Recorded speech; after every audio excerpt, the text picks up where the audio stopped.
How much is your humanity worth to my family? It was exactly $500. They refused to help my grandmother fix her breathing machine, unaware she held a Powerball ticket worth $333 million. I used my last $500 to save her simply because I refused to be a monster. This is how we taught them that while money buys comfort, the lack of it exposes the true rot in your soul. My name is Athena Blackwood. I am 29 years old, and if there is one thing I have mastered during my tenure as a senior crisis manager at Obsidian Public Relations, it is the art of polishing a lie until it gleams like a diamond. At Obsidian, we do not fix problems, we rename them. We take a celebrity caught in a racist tirade and rebrand it as an exhaustion-induced mental health episode. We take a corporate oil spill that decimated a coastline and package it as an aggressive investment in environmental recalibration. My office is on the 42nd floor of a Glass Needle in downtown Seattle, overlooking a city that always looks like it is crying. The rain here does not wash things clean. It just makes the grime slicker, harder to hold on to. I am good at my job because I know how to detach. I know how to look at a disaster and see only the strategy, but nothing in my professional repertoire prepared me for the masterclass in spin that my own family performed last Tuesday.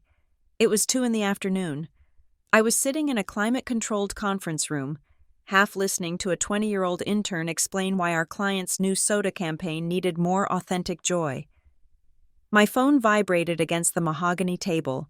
It was not a work email. It was a notification from the Sterling Legacy. That was the name my mother, Sylvia, had christened our extended family group chat 3 years ago. She thought the name suggested a dynasty, a lineage of power and influence. In reality, it was a digital cage match where passive aggression was the primary language and empathy went to die. I slid the phone into my lap, keeping my face neutral for the client. The message preview froze the blood in my veins. It was from my grandmother, Rowena Sterling. Grandma Rowena did not text often. Her fingers were stiff with arthritis, and she treated her cracked iPhone 6 like a delicate explosive device that might detonate if handled roughly.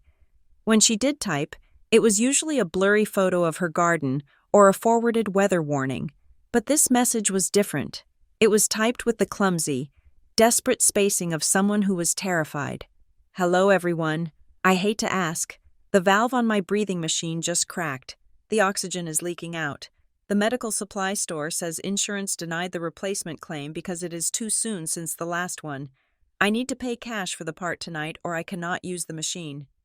The part and the technician fee is $500. I am short. The pension check does not come for another week. If anyone could help, I will pay back on the first. Please, I am having trouble catching my breath. That was it. A plea for $500. In a family where my mother drove a leased Lexus and my uncle Marcus had just renovated his wine cellar. $500 was a dinner bill. It was a pair of shoes. It was nothing. But in the Sterling Legacy, it was apparently an act of war. I watched the responses roll in real time, standing there in the fluorescent hum of the office bathroom where I had retreated. It was a fascinating, horrifying case study in deflection. First came the notification from my mother, Sylvia. She was currently at a wellness retreat in Sedona, a trip she had been posting about on Instagram for 3 days. The photos showed her in white linen, surrounded by red rocks and expensive crystals. Mom, you really need to look into holistic breathing exercises. Sylvia wrote, dependence on machines weakens the lungs. I am sending you a link to a guided meditation for respiratory health. As for the money, my assets are completely tied up in this retreat package right now. I am cash poor until next month. Manifesting health for you. She followed it with a praying hands emoji and a white heart. I stared at the screen. My mother had paid $4,000 for a week of grounding and spiritual realignment, yet she could not spare $500 to ensure her own mother did not suffocate in her sleep.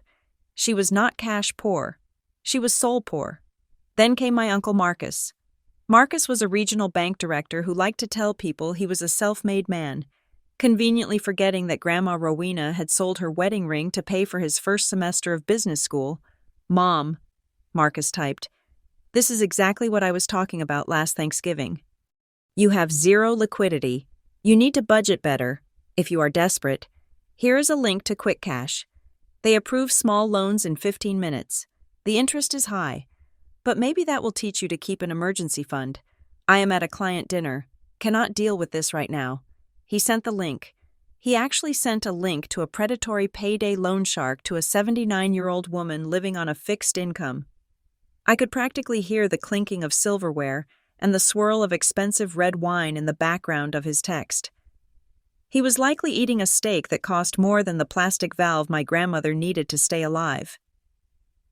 Then came the silence, the heavy, pregnant pause where you know people are reading the message, seeing the need, and actively deciding to do nothing. I saw the read receipts from my cousins, Chloe and Julian. Chloe was 22 and constantly posting about social justice and mutual aid funds on TikTok. Julian was 25 and drove a Tesla his father had bought him. Nothing, not a word, not even a fake apology. They were ghosting their own grandmother because she had become inconvenient. They had decided collectively that Rowena Sterling had outlived her utility. She was now just a line item in their emotional budget that they wanted to cut. I did not scream.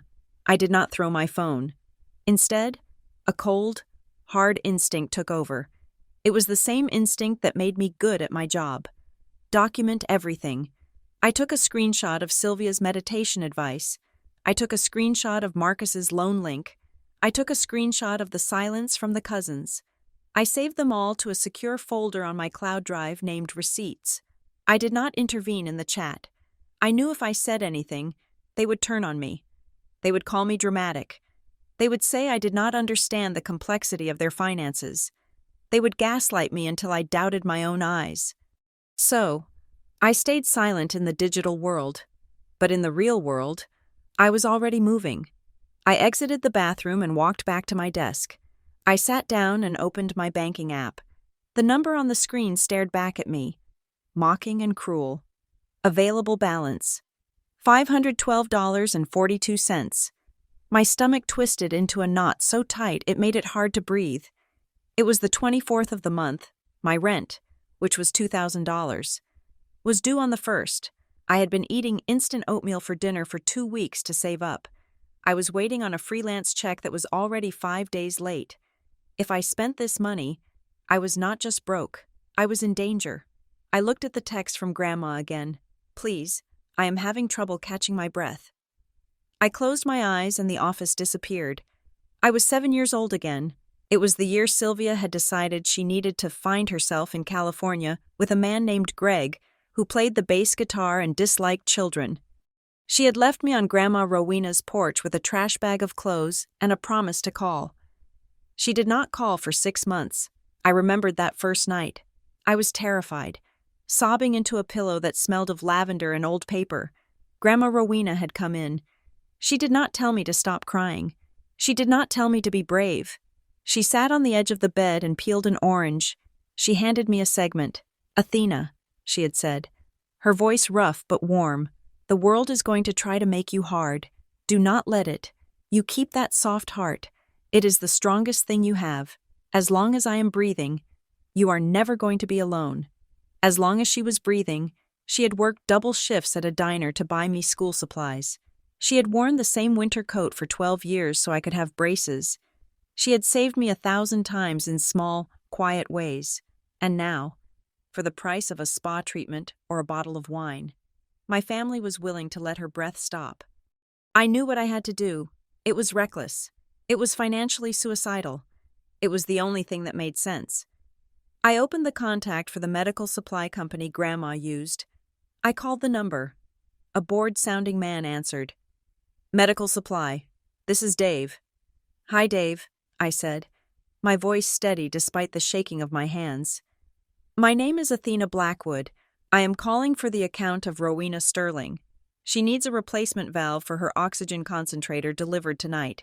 Yeah, I spoke to her, Dave said, chewing gum loudly. Like I told her. Insurance flagged it. It is $500 flat. We do not do credit for parts. Courier leaves in 20 minutes.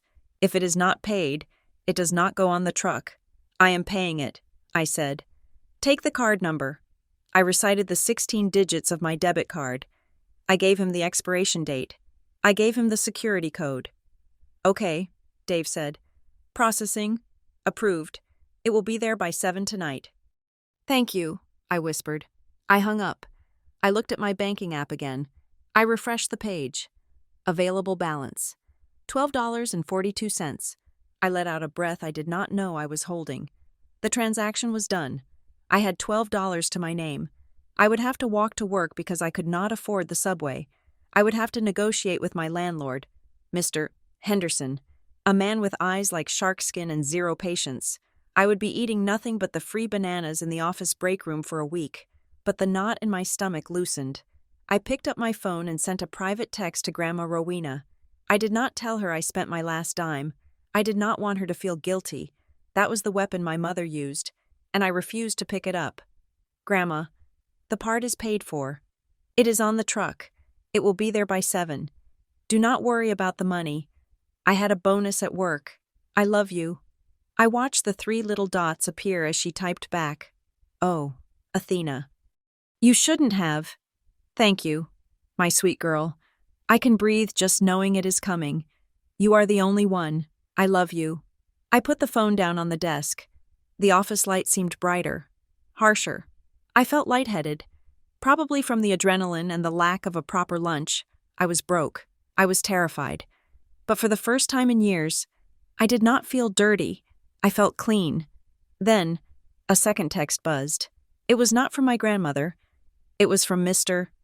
Henderson, my landlord. "Rent is due on the 1st. No exceptions this month. Athena, if the transfer is not in by midnight on the 1st, I am posting the eviction notice on the 2nd morning. Do not test me." I looked at the 2 messages side by side. One from a woman whose life I had just saved. One from a man who was about to destroy mine. $12. I had $12 and 6 days to figure out how to survive. I looked back at the group chat. Sylvia was now sending photos of her vegan lunch. Marcus was complaining about the valet service at the restaurant. They had moved on. They had forgotten the plea. They had erased the inconvenience of their mother's mortality. I whispered to the empty air of the office, "Enjoy the lunch, Mom. Enjoy the steak, Marcus." I had $500 less in my pocket. But I had something far more valuable. I had clarity. I saw them. I finally, truly saw them. And once you see the rot in the foundation, you do not try to paint over it. You wait for the house to collapse. I went back to work. I wrote 3 press releases about corporate synergy. I smiled at the intern, but under the desk, my leg was bouncing. I was ready. I did not know what was coming, but I knew that the balance had shifted. I had drawn a line in the sand with my last $500. They just did not know it yet. 2 weeks after I drained my bank account to keep my grandmother's lungs functioning, my Uncle Marcus threw a party to celebrate his 25th wedding anniversary. The invitation had been embossed on heavy cream cardstock with gold leaf lettering, weighing about as much as a small brick. It requested the pleasure of my company at the Lakeside Manor, a sprawling estate Marcus had purchased 3 years ago after foreclosing on a local tech entrepreneur. The dress code was listed as Lakeside Chic, a term that meant nothing to actual humans but apparently signaled to the wealthy that they should wear linen that cost more than my annual student loan payments. I did not drive to the manor. I could not drive to the manor. 3 days after I paid for the oxygen valve, I sold my 2015 Honda Civic to a used car dealership on the south side of the city. I needed the cash to pay Mr. Henderson the rent money I had used for the medical supply company. The transaction left me with a bus pass, wet shoes, and a simmering, low-grade rage that felt like a permanent fever. So, while my cousins arrived in Teslas and Range Rovers, I walked the final mile from the bus stop in the drizzling rain. The gravel driveway of the manor was long and winding, lined with perfectly manicured hedges that looked like they had been cut with nail scissors. By the time I reached the valet stand, my hair was plastered to my forehead, and the hem of my thrift store dress was splattered with mud. The valet, a teenager with acne and a uniform that was too big for him, looked at me as if I were a gardener who had shown up for a shift on the wrong day. "I am on the list," I said, handing him my coat. "Athena Blackwood." He checked his clipboard, frowned, and then nodded. "Right, go on in." The interior of the house was a temple to beige. Everything was cream, ivory, oatmeal, or eggshell. It smelled of expensive candles, sandalwood, and money. A string quartet was playing in the corner of the living room, their music nearly drowned out by the roar of polite, meaningless conversation. I scanned the room, looking for the only person who mattered. I found Rowena Sterling not in the main seating area, where the velvet sofas were arranged around the fireplace, but in the back corner of the dining room, next to the swinging doors that led to the catering kitchen. They had put her at a small round table that was clearly an afterthought. It was the overflow table, usually reserved for awkward second cousins or children who were too loud. But tonight, it was just Grandma. She was wearing her blue Sunday dress, the one with the lace collar that she had worn to every baptism and funeral for the last decade. It was clean and pressed, but against the backdrop of silk and cashmere surrounding us, it looked heartbreakingly threadbare. "Grandma," I said, sliding into the empty chair next to her. She looked up. Her eyes, usually soft and watery with age, were sharp. They were scanning the room with a terrifying precision. "Athena," she said, reaching out to pat my hand. Her skin felt cool and dry. "You look wet. Did you walk?" "I wanted the exercise." I lied. "How are you? How is the breathing?" "The machine works perfectly," she said, her voice steady. "Thanks to you, and thanks to the silence of everyone else." Before I could respond, a glass chimed. The sound cut through the chatter. My Uncle Marcus stood in the center of the room, holding a champagne flute that probably cost $50.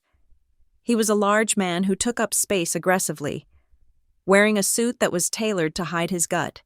Beside him stood my mother, Sylvia. She looked radiant and completely artificial, her skin glowing from the chemical peels in the Sedona retreat she had claimed made her cash poor. "Family and friends," Marcus boomed, flashing a smile that showed too many teeth. "Thank you for being here to celebrate 25 years of building this life. But tonight is not just about us. It is about giving back." He paused for effect. A waiter refilled his glass. "Sylvia and I have been thinking a lot about the suffering in the world," Marcus continued, his voice dropping to a somber, practiced register. "That is why, in honor of this anniversary, we are donating $10,000 to the Paws and Claws Foundation. We are going to build a new wing for stray poodles." The room erupted in applause. People cooed. Someone shouted, "That is so generous." I felt the bile rise in my throat. $10,000 for dogs. They were building a wing for poodles while their own mother was sitting by the kitchen door, wearing shoes with holes in the soles. Alive only because her granddaughter had sold her car. I looked at Sylvia. She was dabbing a non-existent tear from her eye, looking humble and saintly. "They are actors," I whispered to Grandma. "They are performing a play, and they think we are the props." "Watch them," Grandma said softly. She was not clapping. She was staring at Marcus with a look I had never seen before. It was not anger. It was the look of a health inspector finding cockroaches in a 5-star restaurant. "They are showing us exactly who they are. Do not look away." Just then, a shadow fell over our table. It was Chloe, Marcus's daughter, my cousin. She was 22, holding a glass of rosé, and wearing a dress that looked like a slip. She had the kind of face that was pretty until she opened her mouth. "Hi, Grandma," Chloe said, her voice dripping with a sickly sweetness. She did not hug her. She just stood there, swaying slightly. "Oh my God, are those the same shoes you wore to my graduation 4 years ago?" She pointed a manicured finger at Grandma's feet. The black leather pumps were scuffed at the toes, and the heel on the left one was worn down to the nub. "They are vintage, Chloe," I snapped, my hands curling into fists under the tablecloth. "Classic style. You wouldn't understand." Chloe giggled. "No, seriously, They look like something you would find in a lost and found bin. Grandma, Daddy gave you money for Christmas. Why didn't you buy something that doesn't smell like mothballs? The insult was so casual, so unnecessarily cruel. I started to stand up. I was ready to flip the table. I was ready to scream about the oxygen machine and the $500 and the sheer audacity of this entire family. But a hand clamped down on my wrist. It was Grandma. Her grip was surprisingly strong. "Sit down, Athena," she commanded quietly. She turned her gaze to Chloe. She did not look hurt. She looked amused. "These shoes have walked more miles than you have had thoughts in your head, child," Grandma said. Her voice was pleasant, but there was a blade hidden in the tone. "They are comfortable. And at my age, comfort is the only luxury that matters, unlike that dress, which looks like it is cutting off the circulation to your heart." Chloe blinked. Her mouth opened, but no sound came out. She wasn't used to the prop talking back. She gave a nervous, confused laugh and backed away. "Okay, weird vibes. Whatever." She hurried back to the safety of the main group. "Grandma," I whispered, staring at her. I have never heard you talk to them like that." Rowena Sterling took a sip of her water. She looked at the crowd of people who were ignoring her. "I spent 40 years making myself small so they would feel big," she said. "I thought if I was quiet enough, they would love me. I thought if I asked for nothing, they would give me everything." She turned to me, and her eyes were cold, hard flint. "I was wrong. You cannot earn love from a stone. Athena, you can only break your own hands trying to squeeze it out." "I need to use the restroom," I said, feeling overwhelming emotion threatening to make me cry right there at the table. "I will be right back." I needed to escape the noise. I walked out of the dining room, down the long hallway lined with portraits of ancestors that did not belong to us. Marcus had bought them at an estate sale to give the house history. I aimed for the guest powder room. But as I passed the library, I heard voices. The heavy oak door was slightly ajar. "Market is peaking right now. Sylvia, if we wait another 6 months, the interest rates might kill the deal." It was Marcus. "But the house is in her name," Sylvia's voice replied. She sounded annoyed, not concerned. "She is stubborn. You know how she is about that garden." I froze. I pressed my back against the wall, holding my breath. "That is why we need the power of attorney," Marcus said. I could hear the clinking of ice in a glass. "Look," I looked into the facility. Sunset Pines. "It is state-subsidized. It is not the Ritz, but it is a roof. It is efficient." Sunset Pines. I knew that place. It was a warehouse for the dying on the edge of the industrial district. It had been cited twice last year for bedbug infestations and neglect. It was where people went when they had no one left. Sunset Pines. Sylvia hesitated. "Isn't that the one where they had that scandal with the medication theft?" "Who cares?" Marcus snapped. "It is cheap. If we move her there, we can liquidate the house. The land alone is worth $400,000. We split it. That pays off your Sedona trips and my boat slip fees. We frame it as a safety issue. We tell the judge she is forgetting things. We tell everyone she is a danger to herself." "Asset optimization," Sylvia mused. "That sounds better than eviction." "Exactly," Marcus said. "We do it next week. I will bring the papers to the house. We just need to catch her when she is tired." I felt the blood drain from my face. They were not just ignoring her. They were actively plotting to dismantle her life. They were going to throw her into a pit of despair so they could sell her home, the home where she had raised them. The home where she had sheltered me just to pay for their luxuries. I turned and ran back down the hall. My heels clicked loudly on the marble. But I did not care. I burst back into the dining room. Grandma was still sitting at the table by the kitchen door, watching the waiter clear plates. She looked so small, so fragile. I rushed over and knelt beside her chair. "Grandma," I whispered, my voice shaking. "We have to go. We have to leave right now." "What is it?" she asked, looking at my pale face. "I heard them," I hissed.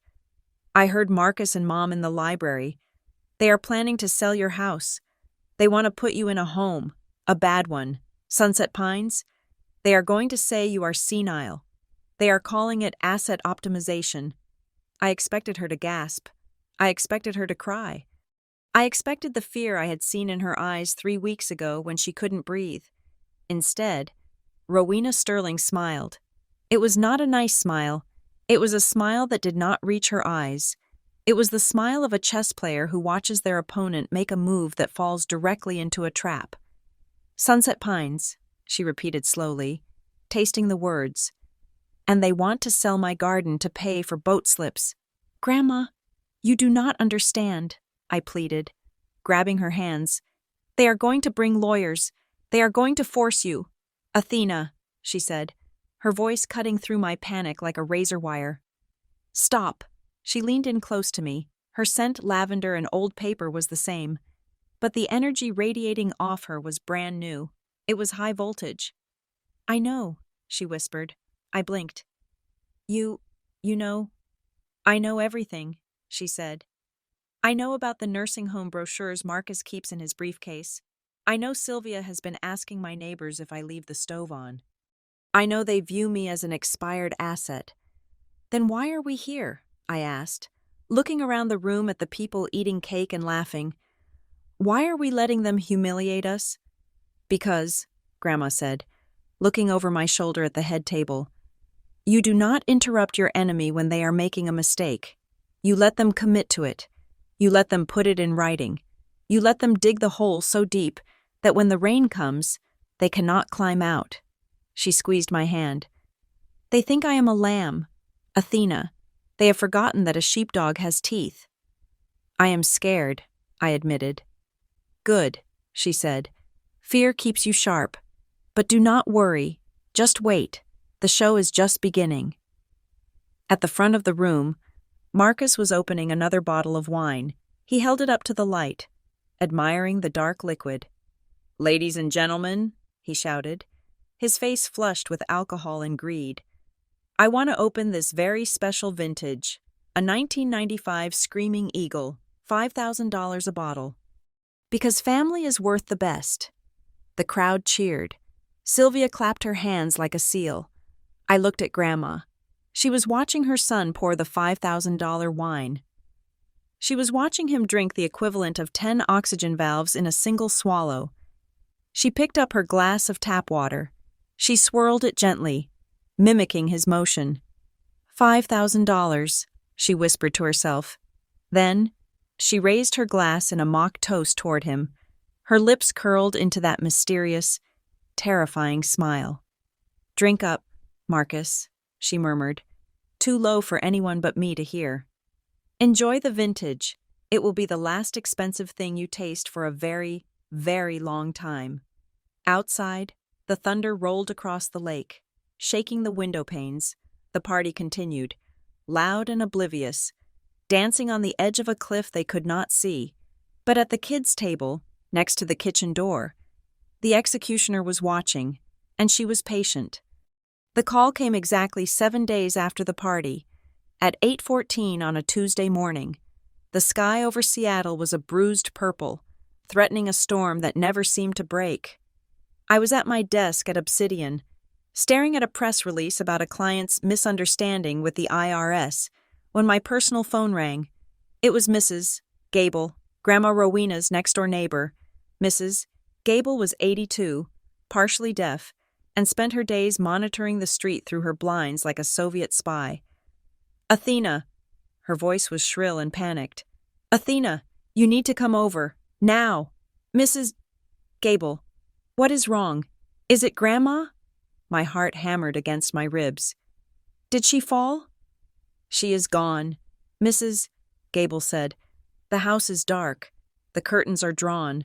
I haven't seen her collect the mail in 2 days, and just now, I saw a truck. A truck. An ambulance. No, a moving truck. A small white van. They took boxes. They took the cat carrier. Athena. The house looks dead. I did not ask for permission to leave work. I grabbed my purse and ran. I sprinted 3 blocks to the bus stop, catching the number 48 just as the doors were closing. The ride took 40 minutes, and I spent every second of it chewing my lip until it tasted of iron. When I arrived at the small bungalow on Elm Street, Mrs. Gable was right. The house looked like a skull with empty eye sockets. The blinds were pulled tight. The porch light, which Grandma always kept on for me, was dark. The potted geraniums on the steps were wilting. I pounded on the door. Grandma, it is me. Silence. I fumbled for my spare key, my hands shaking so badly I dropped it twice. Finally, the lock clicked. I pushed the door open and stepped into the smell of stale air and dust. Grandma. I walked through the living room. It was eerily tidy. The knitting basket was gone from beside her chair.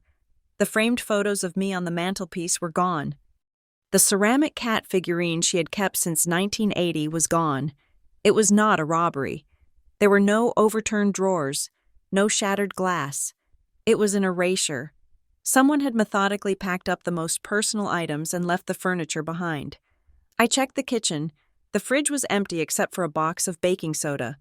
The calendar on the wall had been taken down, leaving a pale square on the yellow paint. I pulled out my phone and dialed Grandma. It went straight to voicemail. The subscriber you have dialed is currently unavailable. Panic, cold and sharp, sliced through me. Had she been taken? Had she had a mental break? I called my mother. What? Sylvia answered on the second ring. She sounded breathless, likely in the middle of a Pilates session. Grandma is gone, I said, my voice rising. I am at her house. It is empty. Her clothes are gone. The photos are gone. Mom, she is missing. There was a pause. Then, Sylvia let out a sigh that sounded suspiciously like relief. Missing or just wandering? Sylvia asked. Did you check the park? You know how she gets confused. The house is packed up. Mom, someone moved her out. Okay, calm down, Sylvia said. Her tone shifted from annoyance to calculation. Maybe she finally realized she couldn't live alone. Did she check herself into a facility? Or maybe she trailed off, and I could practically hear the gears turning in her head. Maybe she wandered off and got lost. If she is gone, truly gone, we need to secure the property. Secure the property, Mom. She could be dead. Do not be dramatic. Athena, if she is dead, the police will call us. But if the house is empty, that is a liability. Squatters could get in. I will call Marcus. We should change the locks immediately. If she abandoned the property, we might have grounds to claim abandonment and expedite the sale. I pulled the phone away from my ear and stared at it. You are relieved, I whispered. You are happy she is gone. I am pragmatic, Sylvia snapped. Look, stay there. Marcus knows a locksmith. We can have the place secured by noon. This might be a blessing in disguise. It saves us the legal fees of the eviction. I hung up. I could not listen to another word. They were not worried. They were celebrating. To them, Grandma's disappearance was just a bureaucratic shortcut. I sank onto the sofa, the only piece of furniture left in the living room, and buried my face in my hands. I felt utterly useless.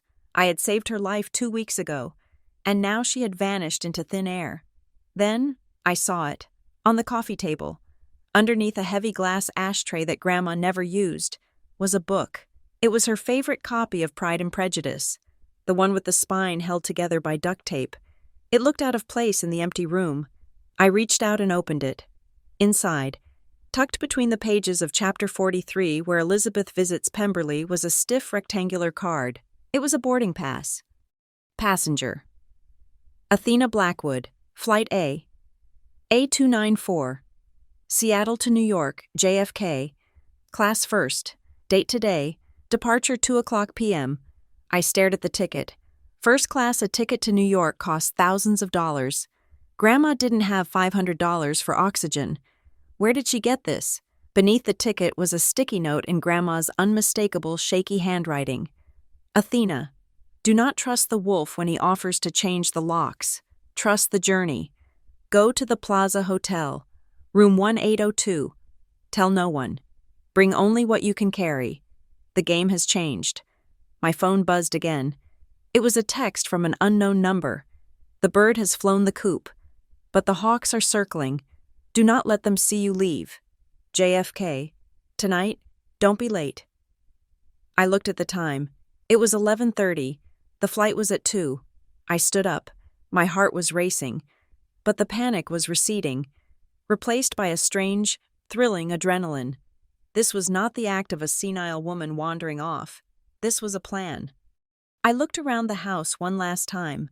I could hear the ghost of my childhood here, the smell of cookies, the sound of her humming, and now I could hear the approaching sound of Marcus's car. I knew he would be coming. He would want to get his hands on the deed before the body was even found. I grabbed the book and the ticket. I ran out the back door, cutting through Mrs. Gable's hedge just as a black Range Rover pulled into the driveway. I ducked behind the rhododendrons and watched. Marcus stepped out of the car. He was on the phone. "Yeah, Sylvia says the place is empty. I'm calling the broker now. If we list it as a fixer-upper, we can get cash offers by Friday. Who cares where she is if she doesn't show up in 48 hours? We file a missing persons report and petition for temporary guardianship of the estate. It is perfect." He walked up to the front door and started pounding on it. "Athena, open up. I know you are in there." I did not answer. I slipped through the back alley, my shoes squelching in the mud, and ran toward the main road. I made it to the airport in a blur. I used my corporate credit card to pay for the Uber a final screw you to Obsidian Public Relations, knowing I would be fired before the bill came due. At the check-in counter, the agent looked at my ticket and raised her eyebrows. "Ms. Blackwood First Class to JFK, you are checked in. You have access to the Admiral's Club if you would like a drink before boarding." "No, thank you," I said, clutching my backpack. "I just want to get on the plane." As I sat at the gate, my phone began to detonate. "Marcus, where the hell are you?" The back door was open. "Did you take anything? That is theft." "Athena, that is estate property." "Sylvia, pick up the phone." "Marcus says you ran off. We need Grandma's social security number to file the police report. Do not be selfish. We need to handle the assets." "Chloe." "Lol. Mom says you kidnapped Grandma. Is this a true crime thing? Are you guys in Mexico?" They were swarming. They were like ants whose hill had been kicked over. They didn't care about the queen. They only cared about the larvae, the house, the land, the money. I typed a single message to the group chat. "I don't know where she is. I'm going to look for her. Do not contact me until I find her." Then, I did something I had wanted to do for 10 years. I opened the settings on my phone. I selected the Sterling Legacy. I hit Leave Conversation. I powered off the phone. I walked onto the plane. The flight attendant handed me a glass of champagne before I even sat down. The seat was leather, wide, and smelled of money. I sank into it, feeling entirely out of place in my muddy shoes and damp coat, as the plane taxied down the runway, lifting off into the gray Seattle sky. I looked down at the city. Somewhere down there, Marcus was probably kicking the front door of the bungalow. Sylvia was probably already picking out curtains for the renovation. They thought they were winning. They thought they had finally gotten rid of the burden. But as I looked at the cryptic note in my hand, the game has changed. I realized something. Grandma Rowena wasn't the victim in this story anymore. Victims don't buy first-class tickets. Victims don't leave clues in Jane Austen novels. I took a sip of the champagne. It tasted like revenge. "Where are you taking us, Grandma?" I whispered to the window. The clouds broke, and for the first time in weeks, I saw the sun. It was blinding, and I had a feeling that whatever was waiting for me in room 1802 at the plaza was going to burn my family to the ground. New York City did not smell like rain and pine needles. It smelled of gasoline, roasted chestnuts, and an aggressive, vibrating ambition. The taxi dropped me off in front of the Plaza Hotel, and I stood there for a moment, clutching my muddy backpack, feeling like a smudge of dirt on a pristine oil painting. My shoes, still damp from the trek through the Seattle mud, squeaked against the marble pavement as I walked toward the revolving gold doors. A doorman in a coat that cost more than my college education stepped forward. I expected him to tell me to use the service entrance. I expected him to sneer. Instead, he looked at my face, then at a small laminated card in his hand. "Ms. Blackwood," he said, tipping his cap. "Welcome to the plaza. Your party is expecting you in the royal suite." I followed a bellman through a lobby that dripped with crystal chandeliers and smelled of expensive lilies. We entered an elevator that felt less like a transport box and more like a jewelry case. The numbers climbed higher and higher, past the 10th floor, past the 15th, finally stopping at the 18th. The doors slid open onto a private foyer. The bellman unlocked a set of double mahogany doors, bowed, and stepped back. "After you, Madame." I stepped inside. The room was not a room. It was a palace floating in the sky. The ceilings were 20 feet high, adorned with frescoes. A grand piano sat in the corner of a living room that was larger than the entire bungalow on Elm Street. Floor-to-ceiling windows framed Central Park, which looked like a rectangular emerald set in the gray concrete of Manhattan. But I did not look at the view. I looked at the woman sitting on a velvet chaise lounge in the center of the room. It was Grandma Rowena, but it was not the Grandma Rowena I had left in Seattle. Gone was the shapeless polyester dress. Gone was the gray cardigan with the missing button. She was wearing a tailored silk suit in a deep, rich burgundy that made her silver hair look like spun platinum. A string of pearls, heavy and lustrous, hung around her neck. She was holding a delicate porcelain cup, and her legs were crossed with an elegance I had never seen before. Sitting opposite her in a wingback chair was a man I did not recognize. He was in his 50s, wearing a suit so sharp it could cut glass. He had the face of a wolf that had been fed very well sleek, attentive, and dangerous. "Grandma," I whispered, dropping my backpack on the Persian rug. She set the cup down on a silver tray. She stood up, and she did not wobble.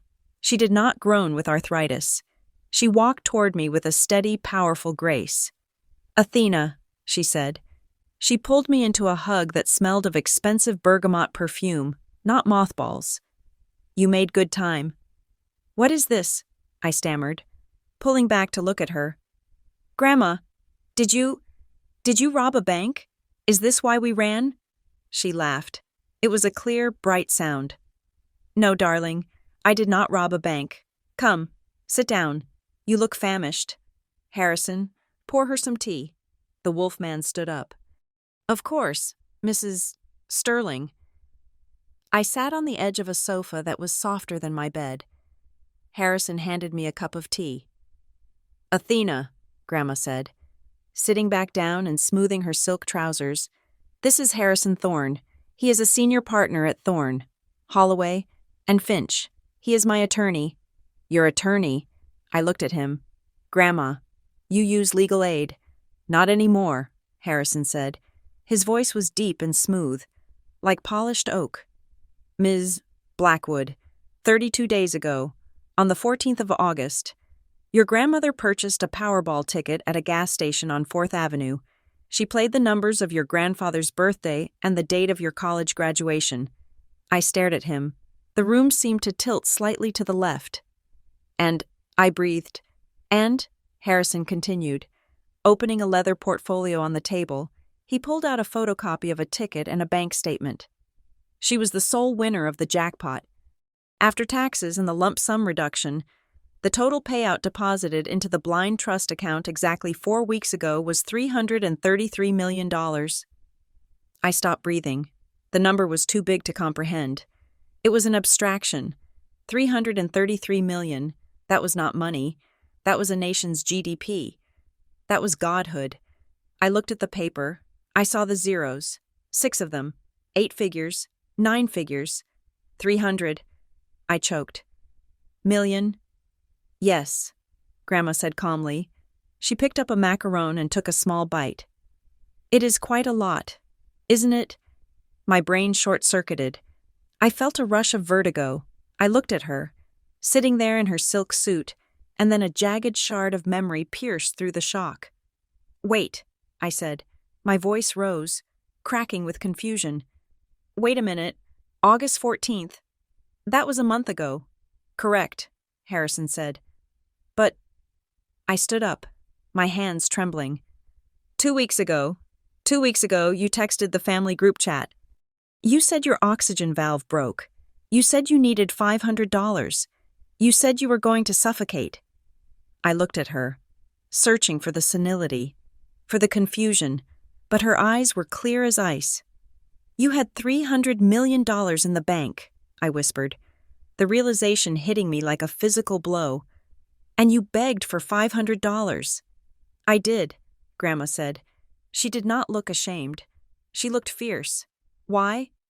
I cried. Grandma, I spent my rent money. I sold my car. I have been eating oatmeal for 2 weeks. Why would you do that to me? Why would you scare me like that? Rowena Sterling set her tea down. The clink of china against silver rang out in the silent room. Because I had to know, she said. Her voice dropped, losing its lightness, becoming heavy with a sorrow I could not fathom. Know what? Who was real, she said. She gestured to Harrison. Tell her. Harrison leaned forward. When Mrs. Sterling first came to my office with the ticket, her first instinct was to call your mother. She wanted to invite the whole family to dinner and hand out checks. She wanted to buy Marcus a boat. She wanted to pay off Sylvia's mortgage. I was so happy, Grandma said softly, looking out the window at the park. I thought, finally, I can be the mother they want. Finally, I can be useful. I stopped her, Harrison said. In my line of work, Ms. Blackwood, I have seen what sudden wealth does to families. It acts like a magnifying glass. It does not change people. It reveals them. I advised Mrs. Sterling to wait. I advised her to perform an audit. An audit, I repeated. A stress test, Grandma said. She turned back to me, her eyes burning. Harrison told me that if I told them I was rich, they would love the money, not me. He told me to ask for something small, something so insignificant that refusing it would not be about ability, but about character. $500, I whispered. $500, she confirmed. The price of a valve, a sum that Marcus spends on a bottle of wine, a sum that Sylvia spends on a weekend of crystals. I asked for my life, Athena. I asked them to keep me breathing for the price of a pair of shoes. She reached into her new leather handbag and pulled out a small black notebook. It was not digital.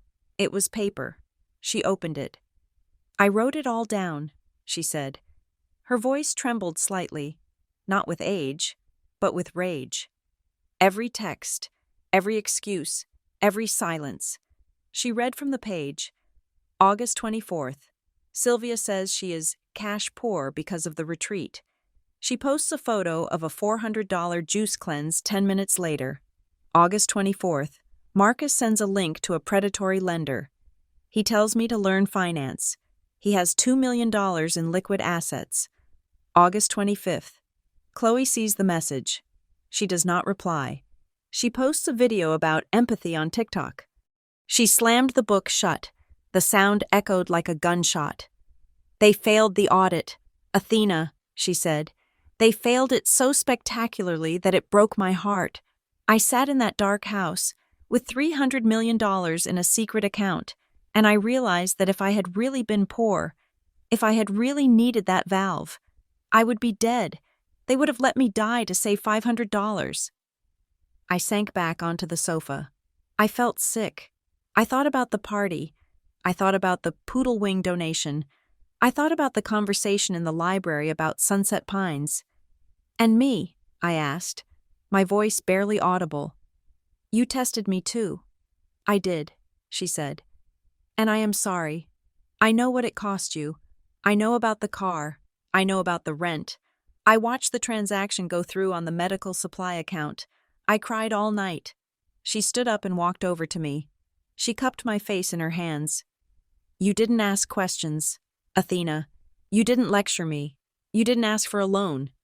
You just paid it. You saved me when you had nothing to give. That is not just love. That is honor. She looked at Harrison and nodded. Harrison picked up a tablet and tapped the screen. Ms. Blackwood, he said professionally. Please check your phone. You can turn it back on now. The new number is secure. I fumbled for my phone. I turned it on. It buzzed immediately. A notification from my banking app. Deposit received $5 million. I stared at the screen. I blinked. The number did not change. $5 million. That is just for the inconvenience, Grandma said casually, walking back to her tea. Consider it a reimbursement for the Honda Civic, with interest. Grandma, I couldn't breathe. I can't. You can, she said firmly. And you will, because we are not done. She sat down and crossed her legs again. The sorrow was gone from her face, replaced by a cold, sharp determination. They wanted to put me in Sunset Pines, she said. They wanted to sell my house for asset optimization. They wanted to erase me. She took a sip of tea. Harrison has drawn up the paperwork. We are going to buy the mortgage on Marcus's house. We are going to buy the building where Sylvia rents her office. We are going to buy the loans on Julian's Tesla and Chloe's university tuition. What? I gasped. Why? Because, Grandma said, and her smile returned the same dangerous smile she had worn at the party. I do not want to just cut them off. Athena, that is too easy. I want to own them. I want them to understand what it feels like to be a line item in someone else's budget. She looked at me, and for the first time, I saw the matriarch she was meant to be. She was not a victim. She was a tycoon. She was a warlord in silk. You used your last $500 to save me, she said. Now, I am going to use my $300 million to save us, and as for them, she picked up the black notebook and tossed it onto the table. We are going to foreclose on their hypocrisy. I looked at the $5 million in my account. I looked at the woman who had raised me. I looked at the city of New York spread out beneath us like a board game. The fear vanished. The guilt vanished. I picked up my teacup. My hand was steady. Okay, Grandma, I said. Where do we start? We did not run. Fugitives run. Victims hide. We were neither. We were predators lying in wait. And in the modern world, the most effective camouflage is visibility. If we disappear completely, they will control the narrative. I told Grandma and Harrison the next morning over a breakfast of smoked salmon and eggs Benedict that cost $80. They will say you are senile. They will say I kidnapped you. We need to control the story without revealing the ending. How? Grandma asked, slicing her egg with surgical precision. We use their own addiction against them, I said. We use Instagram. I pulled out a brand new iPhone 15 Pro Max that Harrison's assistant had bought for me. I created a new account. No name, no bio, just a handle. The _legacy_project. We are going to give them breadcrumbs, I explained, but we are going to make them taste like caviar. The first post went up at noon. It was a photo of Grandma's hand holding a flute of vintage Dom Perignon against the backdrop of the Manhattan skyline from our penthouse terrace. I did not show her face. I did not tag the location, but I made sure the focus was sharp on one specific detail: the ring. It was a distinctive ring, a heavy gold band with a small flawed ruby that my grandfather had bought her in 1965.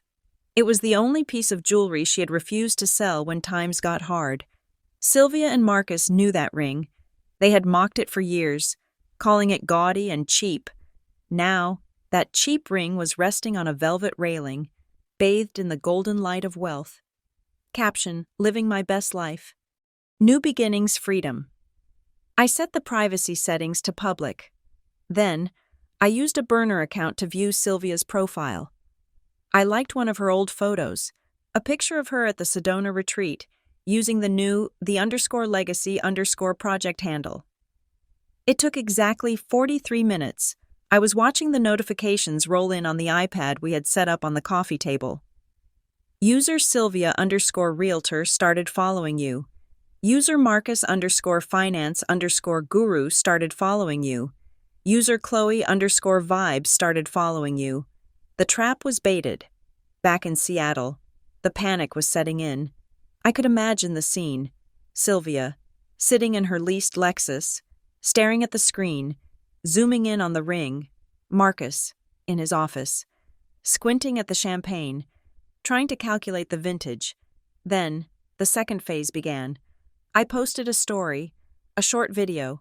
It was just a pan of the room, the 20-foot ceilings, the grand piano, the view of Central Park.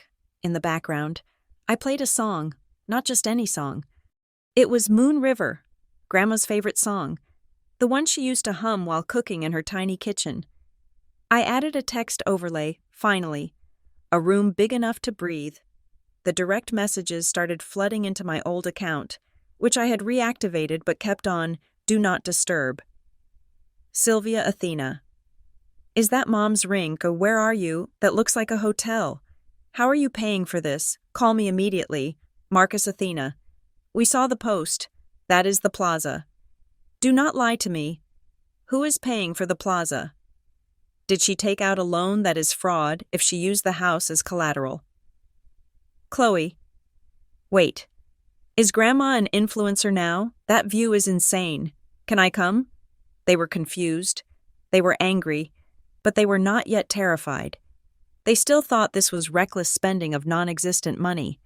They thought we were burning through credit cards. Then came the news cycle. Harrison had arranged a leak. He had a contact at a local Seattle blog, a site that covered gossip and local news. The headline dropped at 4 p.m. Mystery Powerball winner from Seattle still unidentified. Ticket purchased at 4th Avenue gas station. We watched the article go live. I forwarded the link to the family group chat from a burner number, just to make sure they saw it. The connection was made. I watched the chat logs Harrison had intercepted. He had legal access to Grandma's old phone account, which was still part of the family plan, allowing us to see the metadata of their frantic communications. Marcus to Sylvia text. Did you see the article 4th Avenue?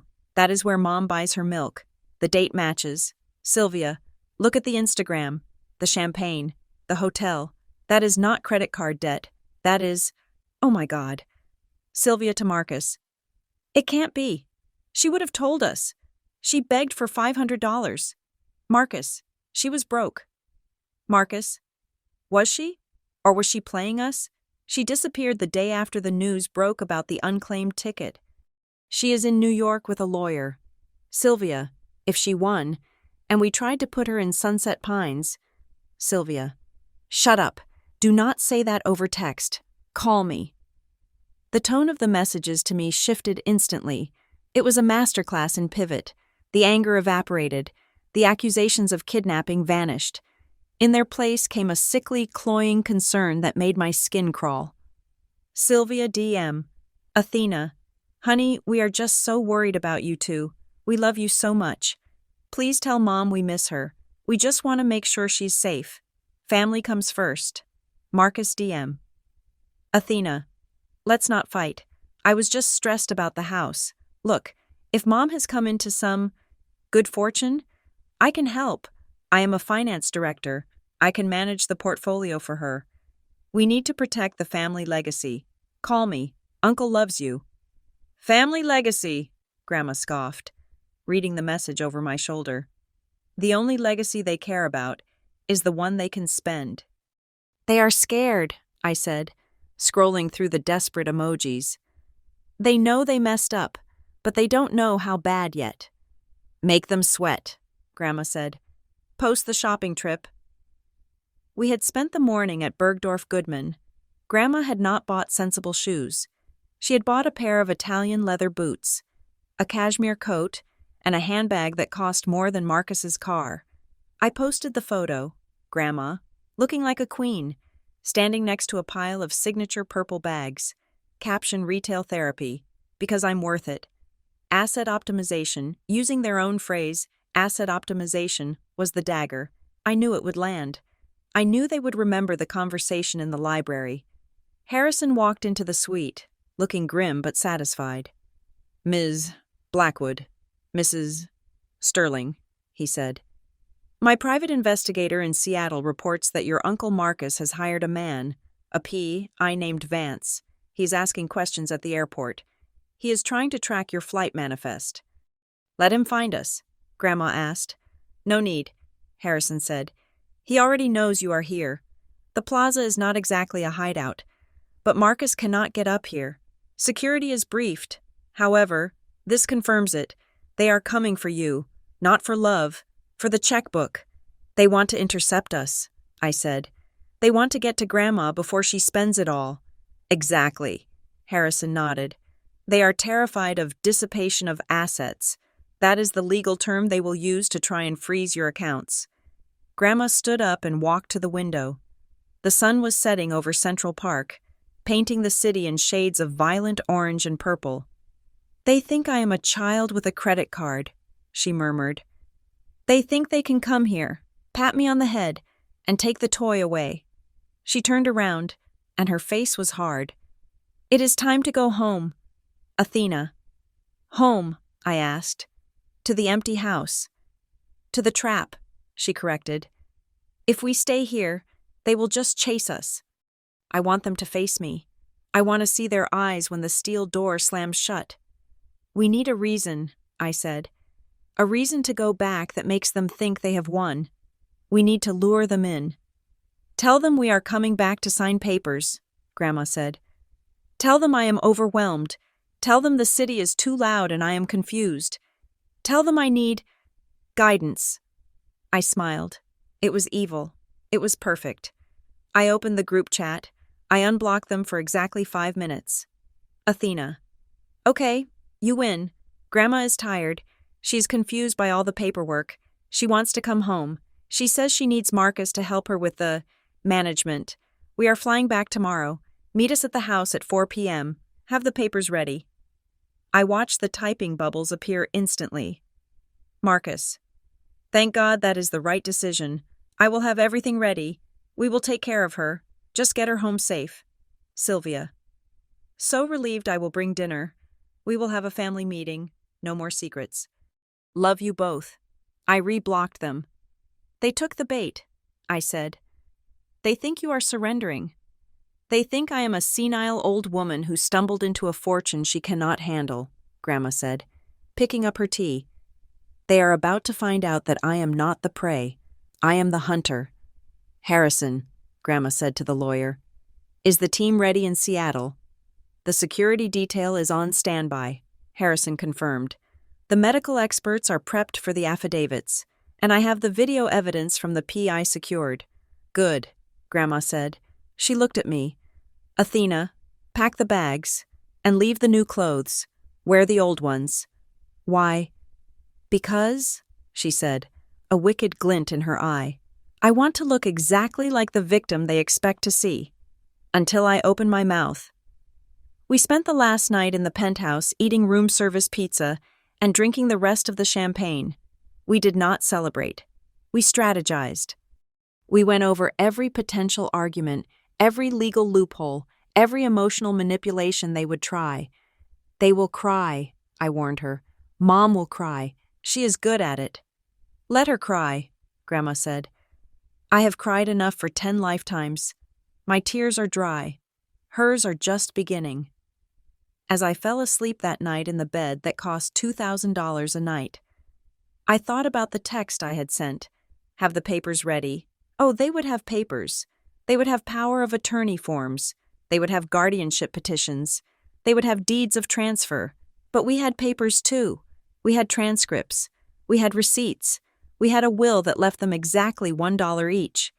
And tomorrow, in the rain-soaked living room of the house they wanted to sell, we were going to trade, paper for paper, truth for lies. The digital trap had worked. The rats were scurrying toward the cheese, and the snap of the metal bar was going to be the sweetest sound I had ever heard. While we were flying back from New York on a private jet chartered by Harrison's firm, my family was busy digging their own graves in Seattle. We didn't need to guess what they were doing. We knew. Harrison had hired a private investigator named Cole, a man who specialized in corporate espionage and high-stakes divorce cases. Cole had bugged the library in Marcus's house, the same room where I had overheard the plot to sell Grandma's house 2 weeks earlier. Harrison handed me a tablet as we cruised at 40,000 feet. You should see this, he said grimly. It is from this morning, 9 a.m. I put on the noise-canceling headphones. On the screen, the grainy black and white footage showed Marcus pacing back and forth in his library. Sylvia was sitting in a leather chair, picking at her manicure. She is coming back, Marcus said, his voice tinny through the hidden microphone. Athena texted. They land at 3. She says Mom is confused. She says Mom needs help. Confused is good, Sylvia said. Confused is actionable. Did you call Dr. Aris?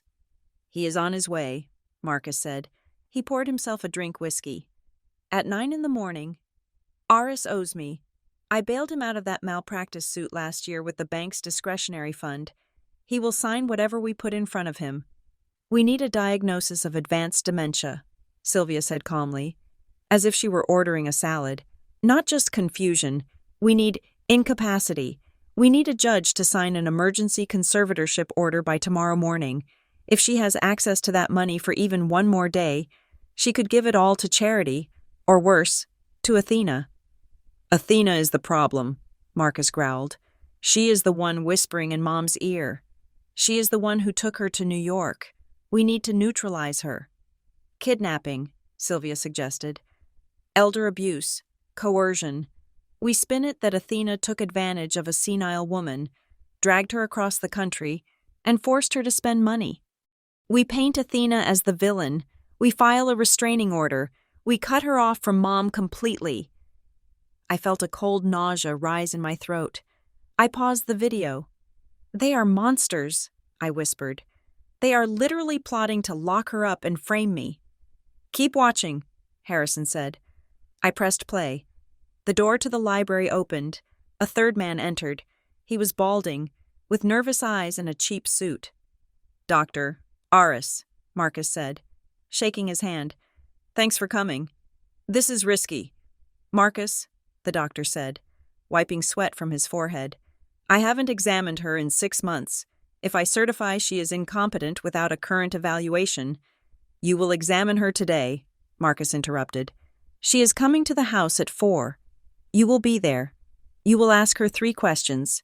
If she stumbles, if she forgets a date, if she looks tired, that is your evidence. You write the report. Advanced cognitive decline, vulnerable to undue influence, immediate need for guardianship. And the fee, Doctor, Aris asked. $50,000, Marcus said. Cash, from the first withdrawal we make from her trust.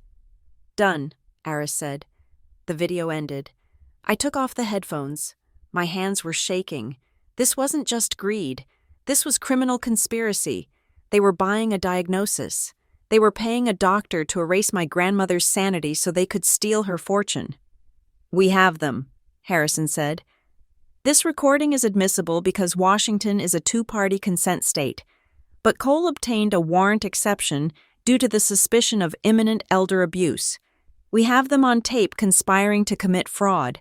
Do we show this to the police? I asked. Do we have them arrested at the airport? No, Grandma said from the seat across the aisle. She had been looking out the window, watching the clouds. She turned to me. Her face was unreadable.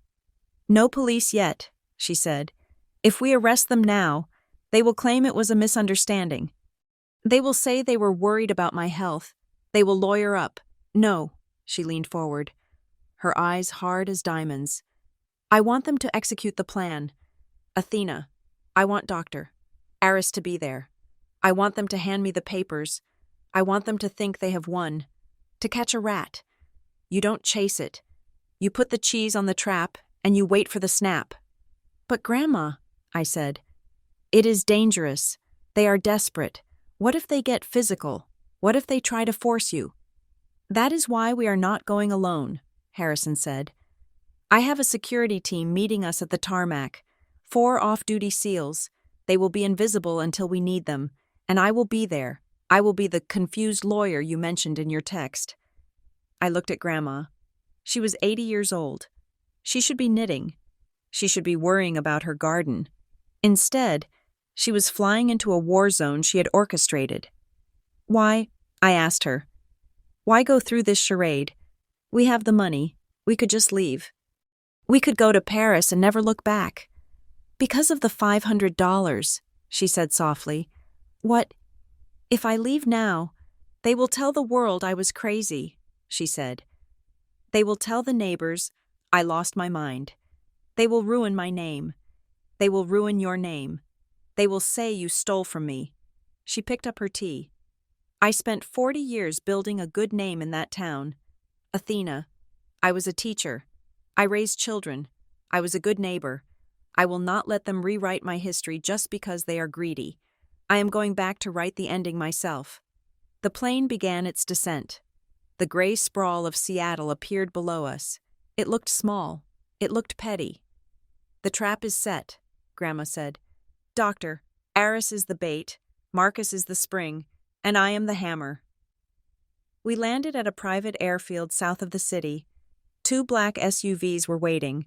The security team was exactly as Harrison described, large, silent men in suits who looked like they could break a neck with a glance. "We park down the street," Harrison instructed the lead driver. "We walk in. I want them to see just the 2 of you first. I will be 5 steps behind. The security team stays on the perimeter until I give the signal." The drive to Elm Street took 30 minutes. It was raining, of course. The sky was the color of a wet sidewalk. As we turned onto the familiar street, I saw the cars. The driveway was full. Marcus's Range Rover, Sylvia's Lexus, a dirty sedan that must have belonged to Dr. Aris, and another car, a sleek black BMW with a legal parking permit on the dash. "That is their lawyer," Harrison noted. "Probably the one filing the conservatorship." "It is a party," Grandma said dryly. "How nice of them to welcome me home." The car stopped 3 houses down. "Ready?" I asked, reaching for her hand. "Always," she said. We got out. I was wearing my muddy coat from 2 days ago. Grandma had changed back into her old gray cardigan and the scuffed shoes. She looked frail. She looked tired. It was a perfect performance. We walked up the sidewalk. I could see movement behind the curtains. They were watching. I opened the front door. It was unlocked. The living room was warm. Too warm. They had turned the heat up, probably to make Grandma sleepy. They were all there. Marcus stood by the fireplace, holding a glass of scotch. Sylvia was on the sofa, clutching a tissue. Doctor. Aris sat in the corner with a notepad. A stranger in a suit, the lawyer sat at the dining table with a stack of documents. When we walked in, silence fell like a guillotine. "Mom!" Sylvia cried out. She jumped up and ran to Grandma, enveloping her in a suffocating hug. "Oh, thank God you are safe. We were so worried." She smelled of fear and expensive perfume.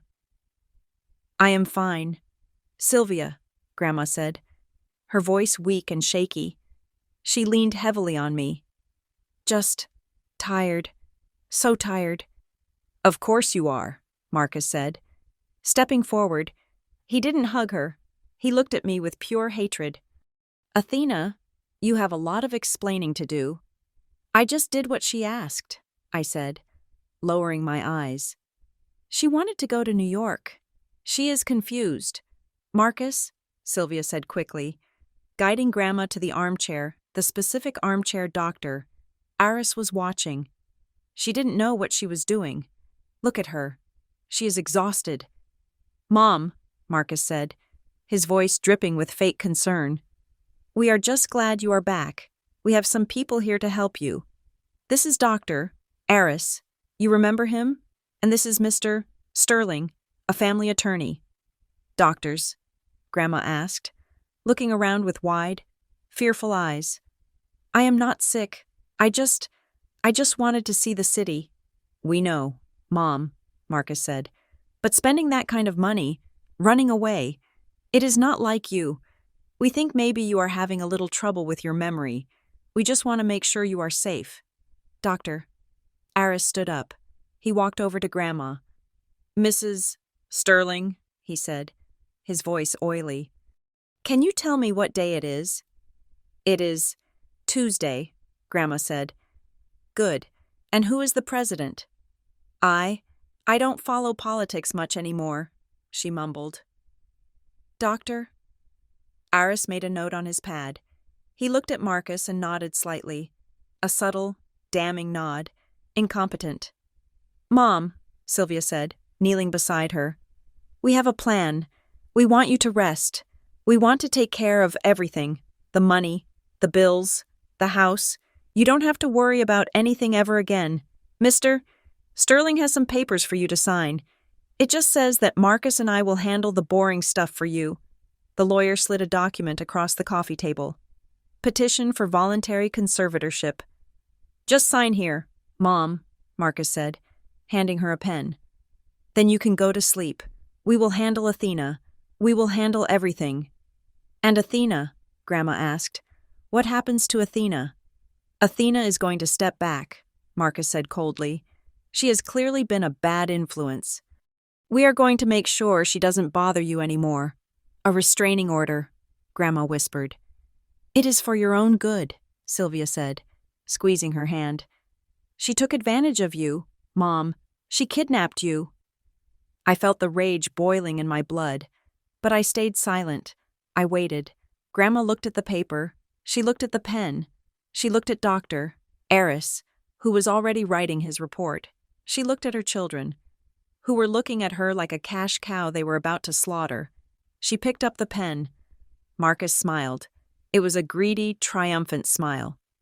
"That is it, Mom," he encouraged. "Just sign right there."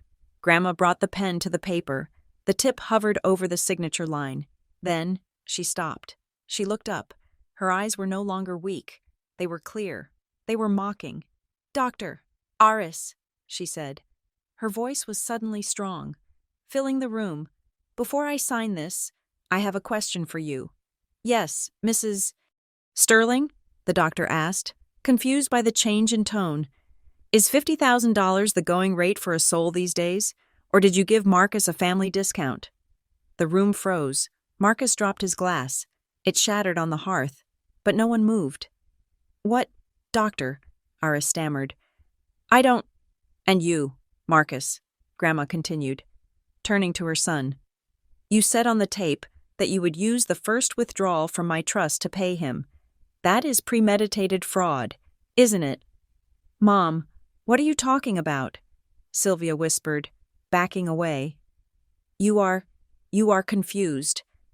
"I am not confused." "Sylvia," Grandma said. She stood up. She did not lean on the chair. She stood tall. "I am the most lucid person in this room." She dropped the pen. It rolled across the document. "Now," she said. "Harrison, you can come in." The front door opened. Harrison Thorne walked in, followed by 4 men who filled the hallway with their bulk. "Good afternoon," Harrison said, holding up a tablet. "I believe you have met my client, Mrs. Sterling, and I believe we have some videos to watch." Marcus looked at the security team. He looked at the tablet. He looked at Grandma. His face went gray. "It is a trap," he whispered. "No, Marcus," Grandma said. "It is an audit, and you just failed the final exam." The black limousine rolled down Elm Street like a hearse arriving at a funeral for the living. It was absurdly large for the narrow, pothole-riddled road, a sleek beast of polished chrome and tinted glass that looked entirely alien against the backdrop of peeling paint and overgrown lawns. Rain hammered against the roof, a rhythmic drumming that matched the frantic beating of my heart inside the climate-controlled cabin. The air was still. Grandma Rowena sat beside me, her hands folded in her lap. She was no longer the matriarch in silk from the plaza. She had transformed back into the frail, overwhelmed woman my family expected to see. She wore her old gray cardigan, the one with the unraveling hem, and she had deliberately messed up her hair to look disheveled. "We are here," Harrison said from the front seat. "Remember the signal. Do not engage until I enter." I looked out the window. They were waiting. It looked like a vulture convention. Sylvia's Lexus was parked on the grass, crushing the hydrangeas Grandma had tended for 30 years. Marcus's Range Rover blocked the driveway. Neighbors were peering out from behind their curtains.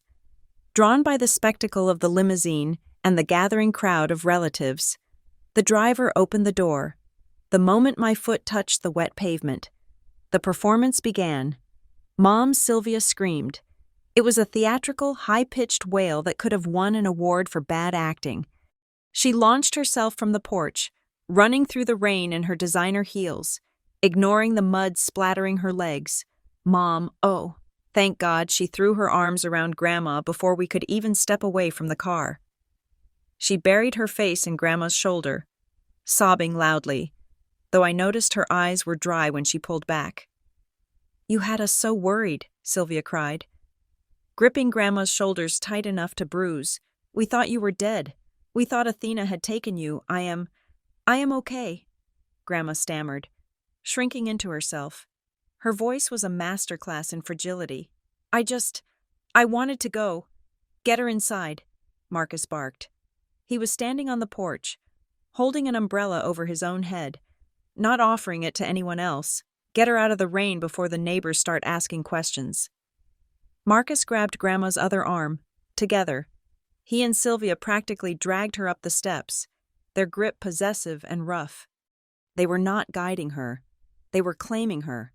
I followed close behind, my fists clenched in my pockets, forcing myself to look down, to look guilty, to look like the defeated granddaughter they wanted me to be. As soon as we crossed the threshold, the atmosphere shifted instantly. The warmth of the house was suffocating. The air smelled of stale coffee and tension. Marcus kicked the front door shut and threw the deadbolt. The click of the lock echoed like a prison cell closing. The living room had been rearranged. The comfortable armchairs were pushed against the wall.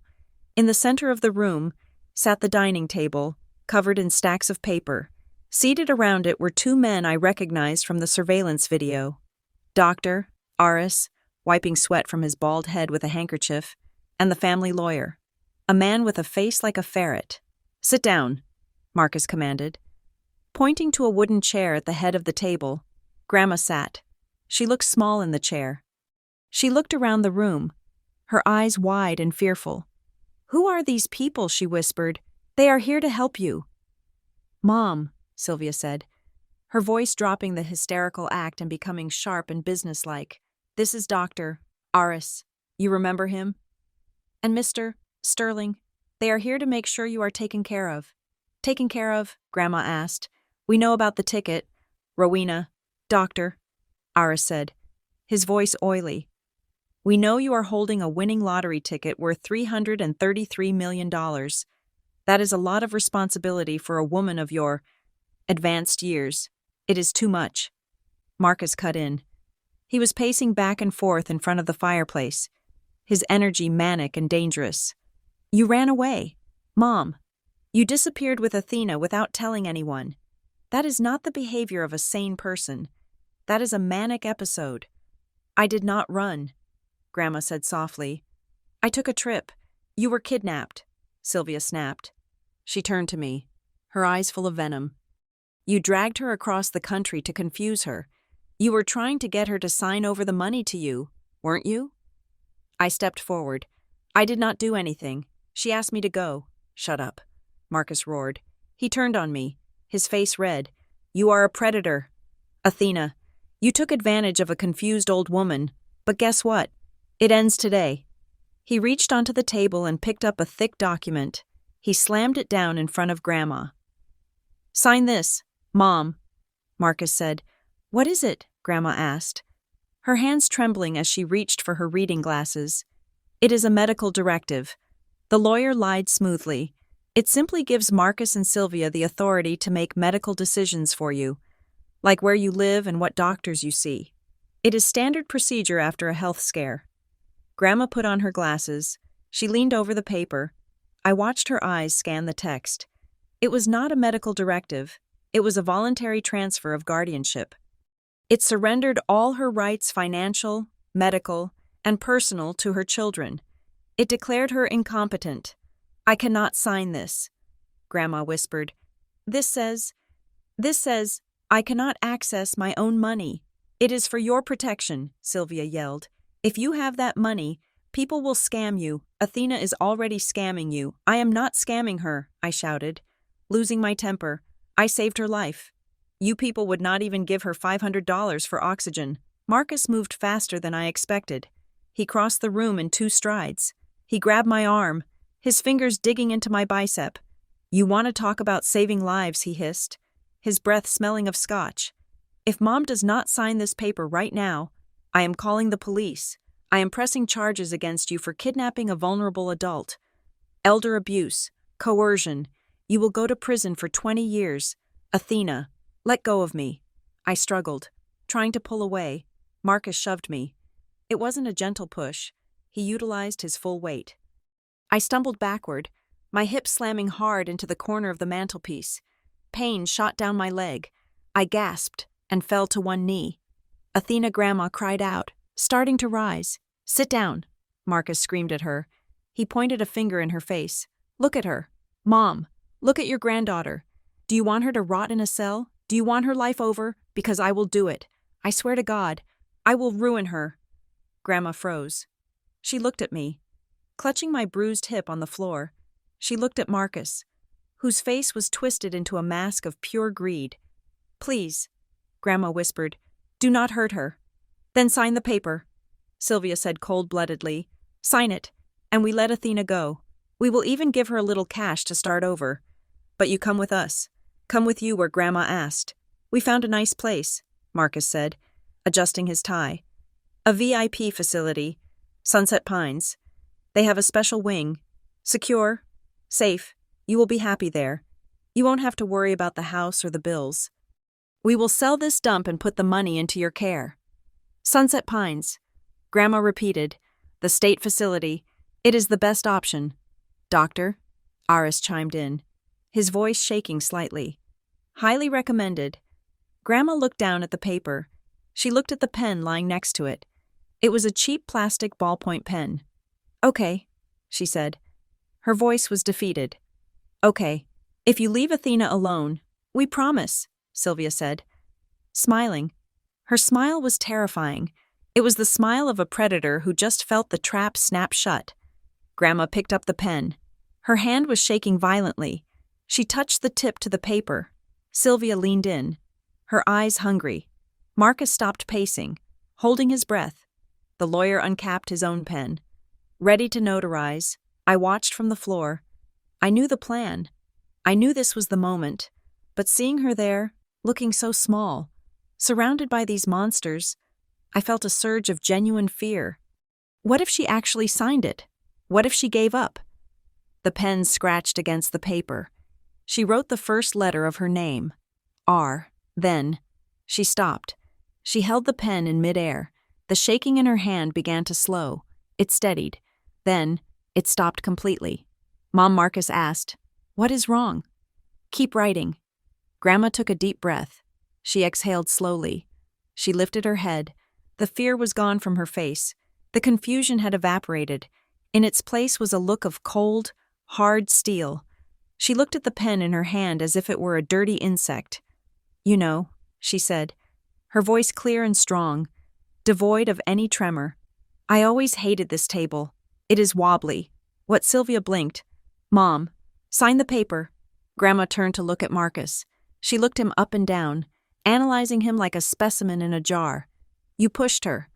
Grandma said, "You put your hands on my granddaughter. She fell." Marcus lied. "She tripped." "Mom, focus." "The paper." Grandma stood up. She did not use the table for support. She stood up straight, her spine rigid, her posture regal. She towered over Sylvia, who was sitting next to her. She lifted the pen and held it out. Then, she opened her fingers. The pen fell. It hit the wooden floor with a sharp clatter that sounded like a gunshot in the silent room. It rolled under the table and stopped at Marcus's feet. "Have you acted enough?" Grandma said. "Mom, what are you doing?" Marcus demanded. Stepping forward, "Pick up the pen." "No." Grandma said. She reached into the pocket of her cardigan. I expected her to pull out a tissue. Instead, she pulled out a digital voice recorder. The tiny red light was blinking. "I think we have enough for the indictment, don't you?" "Athena," she asked, looking at me. I pulled myself up from the floor, ignoring the pain in my hip. I stood next to her.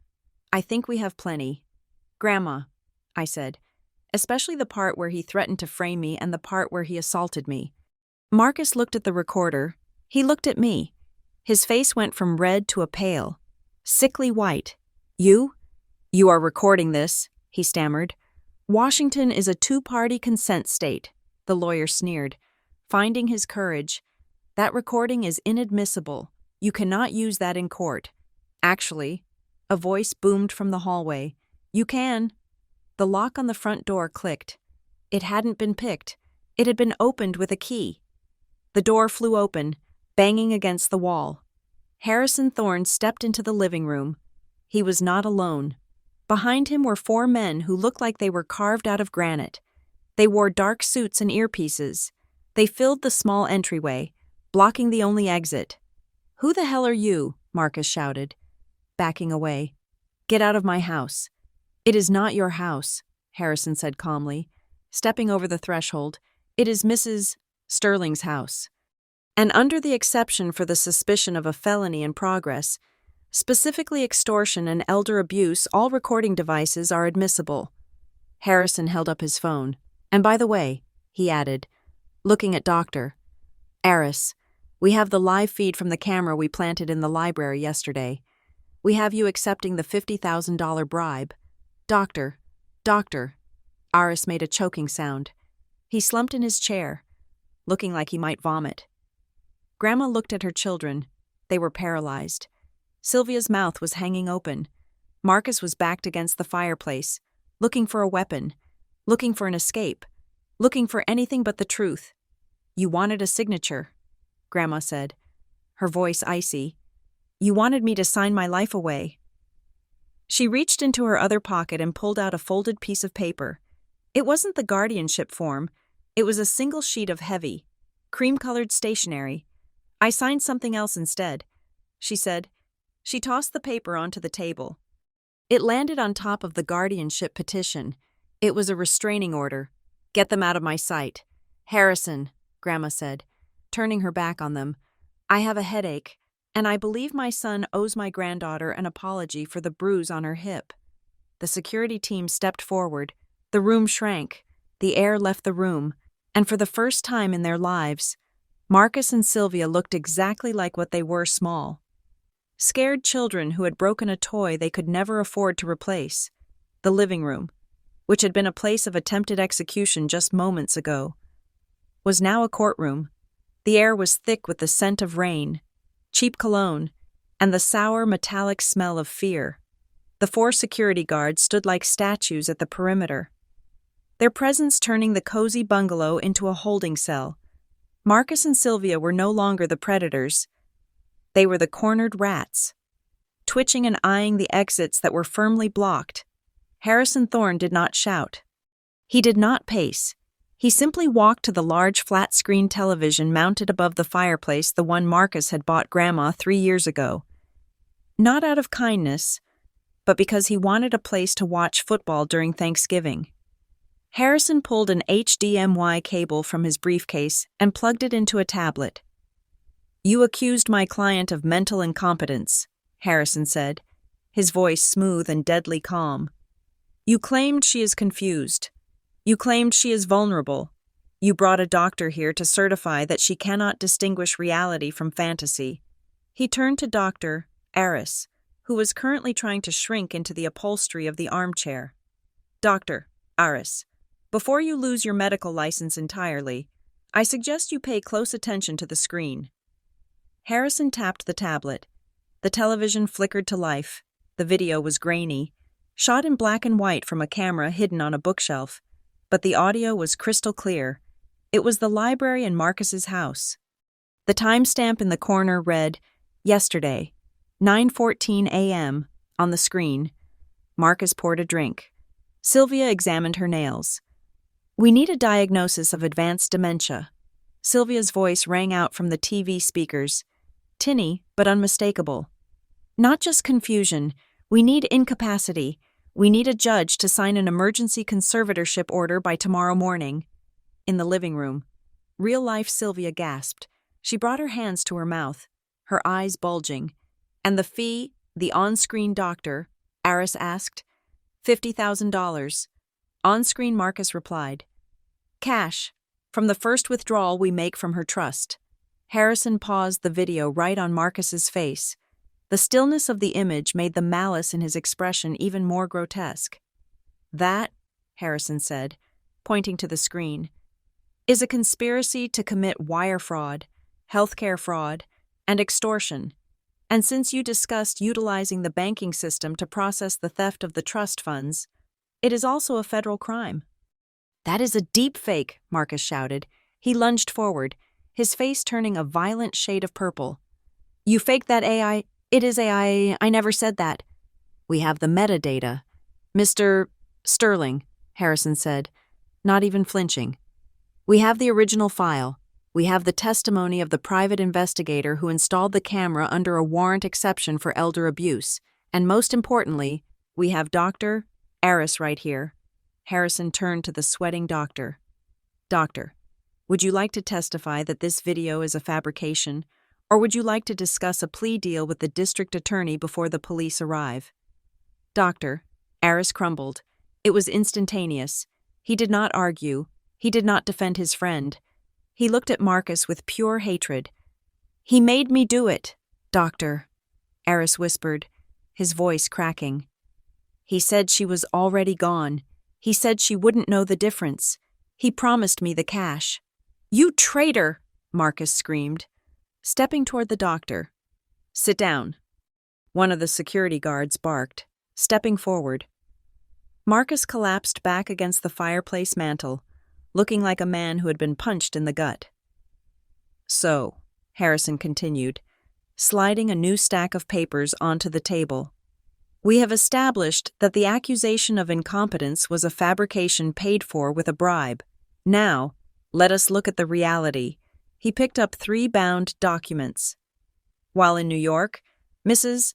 Sterling underwent 3 separate psychiatric evaluations, one by Dr.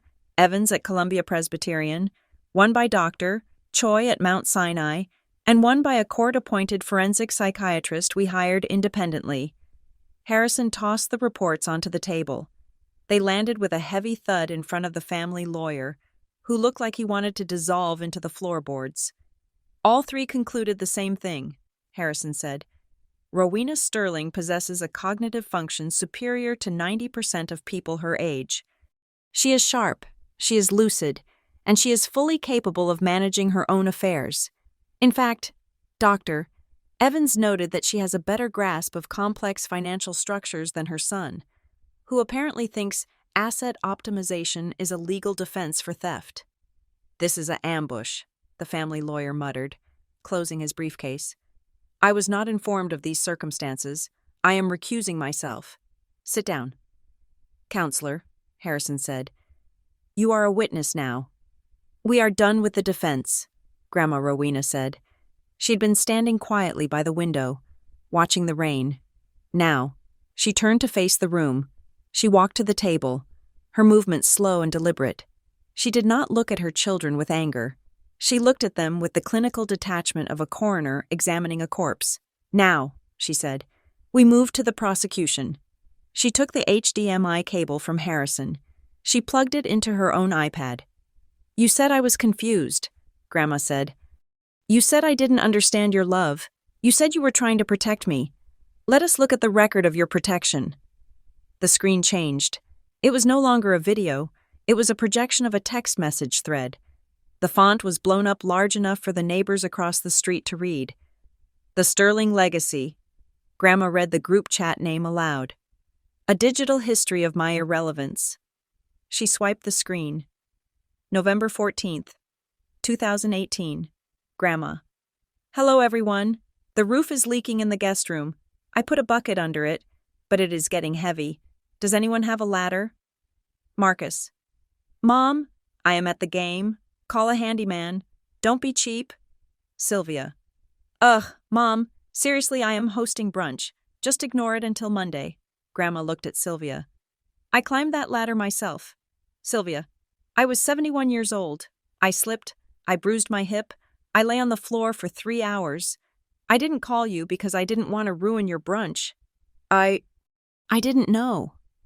Sylvia whimpered. You didn't ask, Grandma corrected. She swiped again. December 25th, 2021. Grandma. Merry Christmas. I made the roast. What time are you coming over? Chloe. OMG, Grandma. Didn't Dad tell you we are in Cabo? We are not doing the cold Christmas thing this year. LOL. Marcus. Forgot to mention it. Sorry. Enjoy the roast. We will see you in the spring. I ate Christmas dinner alone, Grandma said. I had a 12-pound roast. I gave it to the dog next door. You didn't even call to say Merry Christmas. You sent a text from a beach. We sent gifts, Marcus protested weakly. I sent you that iPad. You sent me a device so I could watch you live your lives without me, Grandma said. And thank you for that. Because it kept the receipts. She swiped one last time. The screen filled with the final exchange, the one from 2 weeks ago, the one that had started the war. Grandma. The valve on my breathing machine just cracked. I am short $500. Please, I am having trouble catching my breath. The silence in the room was absolute. It was a vacuum. I watched Marcus's eyes scan the words. I saw Sylvia look away, unable to face the projection of her own cruelty. Sylvia. Mom, you really need to look into holistic breathing exercises. I am cash poor. Marcus. Here is a link to Quick Cash. I am at a client dinner. Grandma pointed a shaking finger at the screen. I was suffocating, she said. Her voice broke, just for a second, before hardening into iron. I was sitting in this chair, gasping for air, terrified that my lungs were failing, and you sent me a link to a loan shark. It was a misunderstanding, Sylvia cried out, tears streaming down her face, real tears this time, born of shame and terror. Mom, I swear, I thought you were exaggerating. You always complain about your health. I didn't know it was life or death. If you had known I had $300 million. You mean, Grandma said. No, Sylvia sobbed. My phone. I was hacked. I didn't send that. It was a glitch. A glitch, Grandma repeated. You are claiming your cruelty was a software error. It was stress, Marcus yelled, trying to regain control. We were stressed. Mom, you are always asking for money. It is exhausting. We were trying to teach you independence. Independence, Grandma said. She walked over to Marcus. She stood so close to him, he had to lean back against the mantel. You wanted me to be independent of your money, but you were perfectly happy to be dependent on mine the moment you smelled it. Mom, please, Marcus begged, his voice dropping to a whisper. We can fix this. We are family. Blood is thicker than water. And money is thicker than blood, Grandma said. That is the lesson you taught me. Marcus, I learned it well. She turned back to Harrison. The papers. Harrison reached into his briefcase. He pulled out a thick stack of documents bound in blue legal covers. This, Harrison said, is a formal notice of severance. It is a legal declaration that Mrs. Sterling is removing you from her will, her trust, and her life. It revokes any previous power of attorney. It bars you from her property, and it includes a cease and desist order preventing you from contacting her or Ms. Blackwood ever again. You can't do that, Marcus snarled. I will sue you. I will sue you for undue influence. I will sue you for emotional distress. Harrison laughed. It was a cold, dry sound. Mr. Sterling, you seem to be under the impression that you are in a position to negotiate. You are not. You are currently looking at a federal indictment for conspiracy to commit fraud. Attempted kidnapping and elder abuse, Harrison pointed to the security team. These gentlemen are not just security, they are retired federal agents. They have detained you under citizens' arrest statutes until the local authorities arrive. The police are 5 minutes away. Police? Sylvia shrieked. Mom, you called the police on your own children. I didn't call the police on my children, Grandma said. I called the police on 2 strangers who broke into my home and tried to steal my life. Marcus slid down the mantelpiece. His legs gave out. He sat on the hearth, his expensive suit bunching up around him. He put his head in his hands. It is over, he mumbled. It is all over. No, Grandma said. For you, it is over. For me, it is just beginning. She looked at the lawyer, the one Marcus had brought. Get out, she said. The man didn't wait to be told twice. He grabbed his briefcase and bolted for the door. Pushing past the security guards. Doctor, Aris tried to follow. Not you, Harrison said, stepping in his path. You stay. The medical board will want to speak with you. The room felt lighter, as if a heavy fog had been lifted. The truth was out. The evidence was undeniable. The texts on the screen still glowed, a neon monument to their failure. Grandma walked over to me. She looked at my hip, where Marcus had shoved me. Are you okay? She asked. I am fine, I said, and I was. The pain was there, but the satisfaction numbed it. Good, she said. She turned back to Sylvia, who was weeping into her hands at the table. Sylvia, Grandma said. Sylvia looked up, her mascara running down her cheeks in black streaks. Mom, do not cry, Grandma said. It ruins the makeup, and you need to look good for your mugshot. The sound of sirens cut through the rain outside. Blue and red lights flashed against the drawn curtains, illuminating the room in a strobe of judgment. The trial was over. The verdict was guilty, and the sentence was about to be served.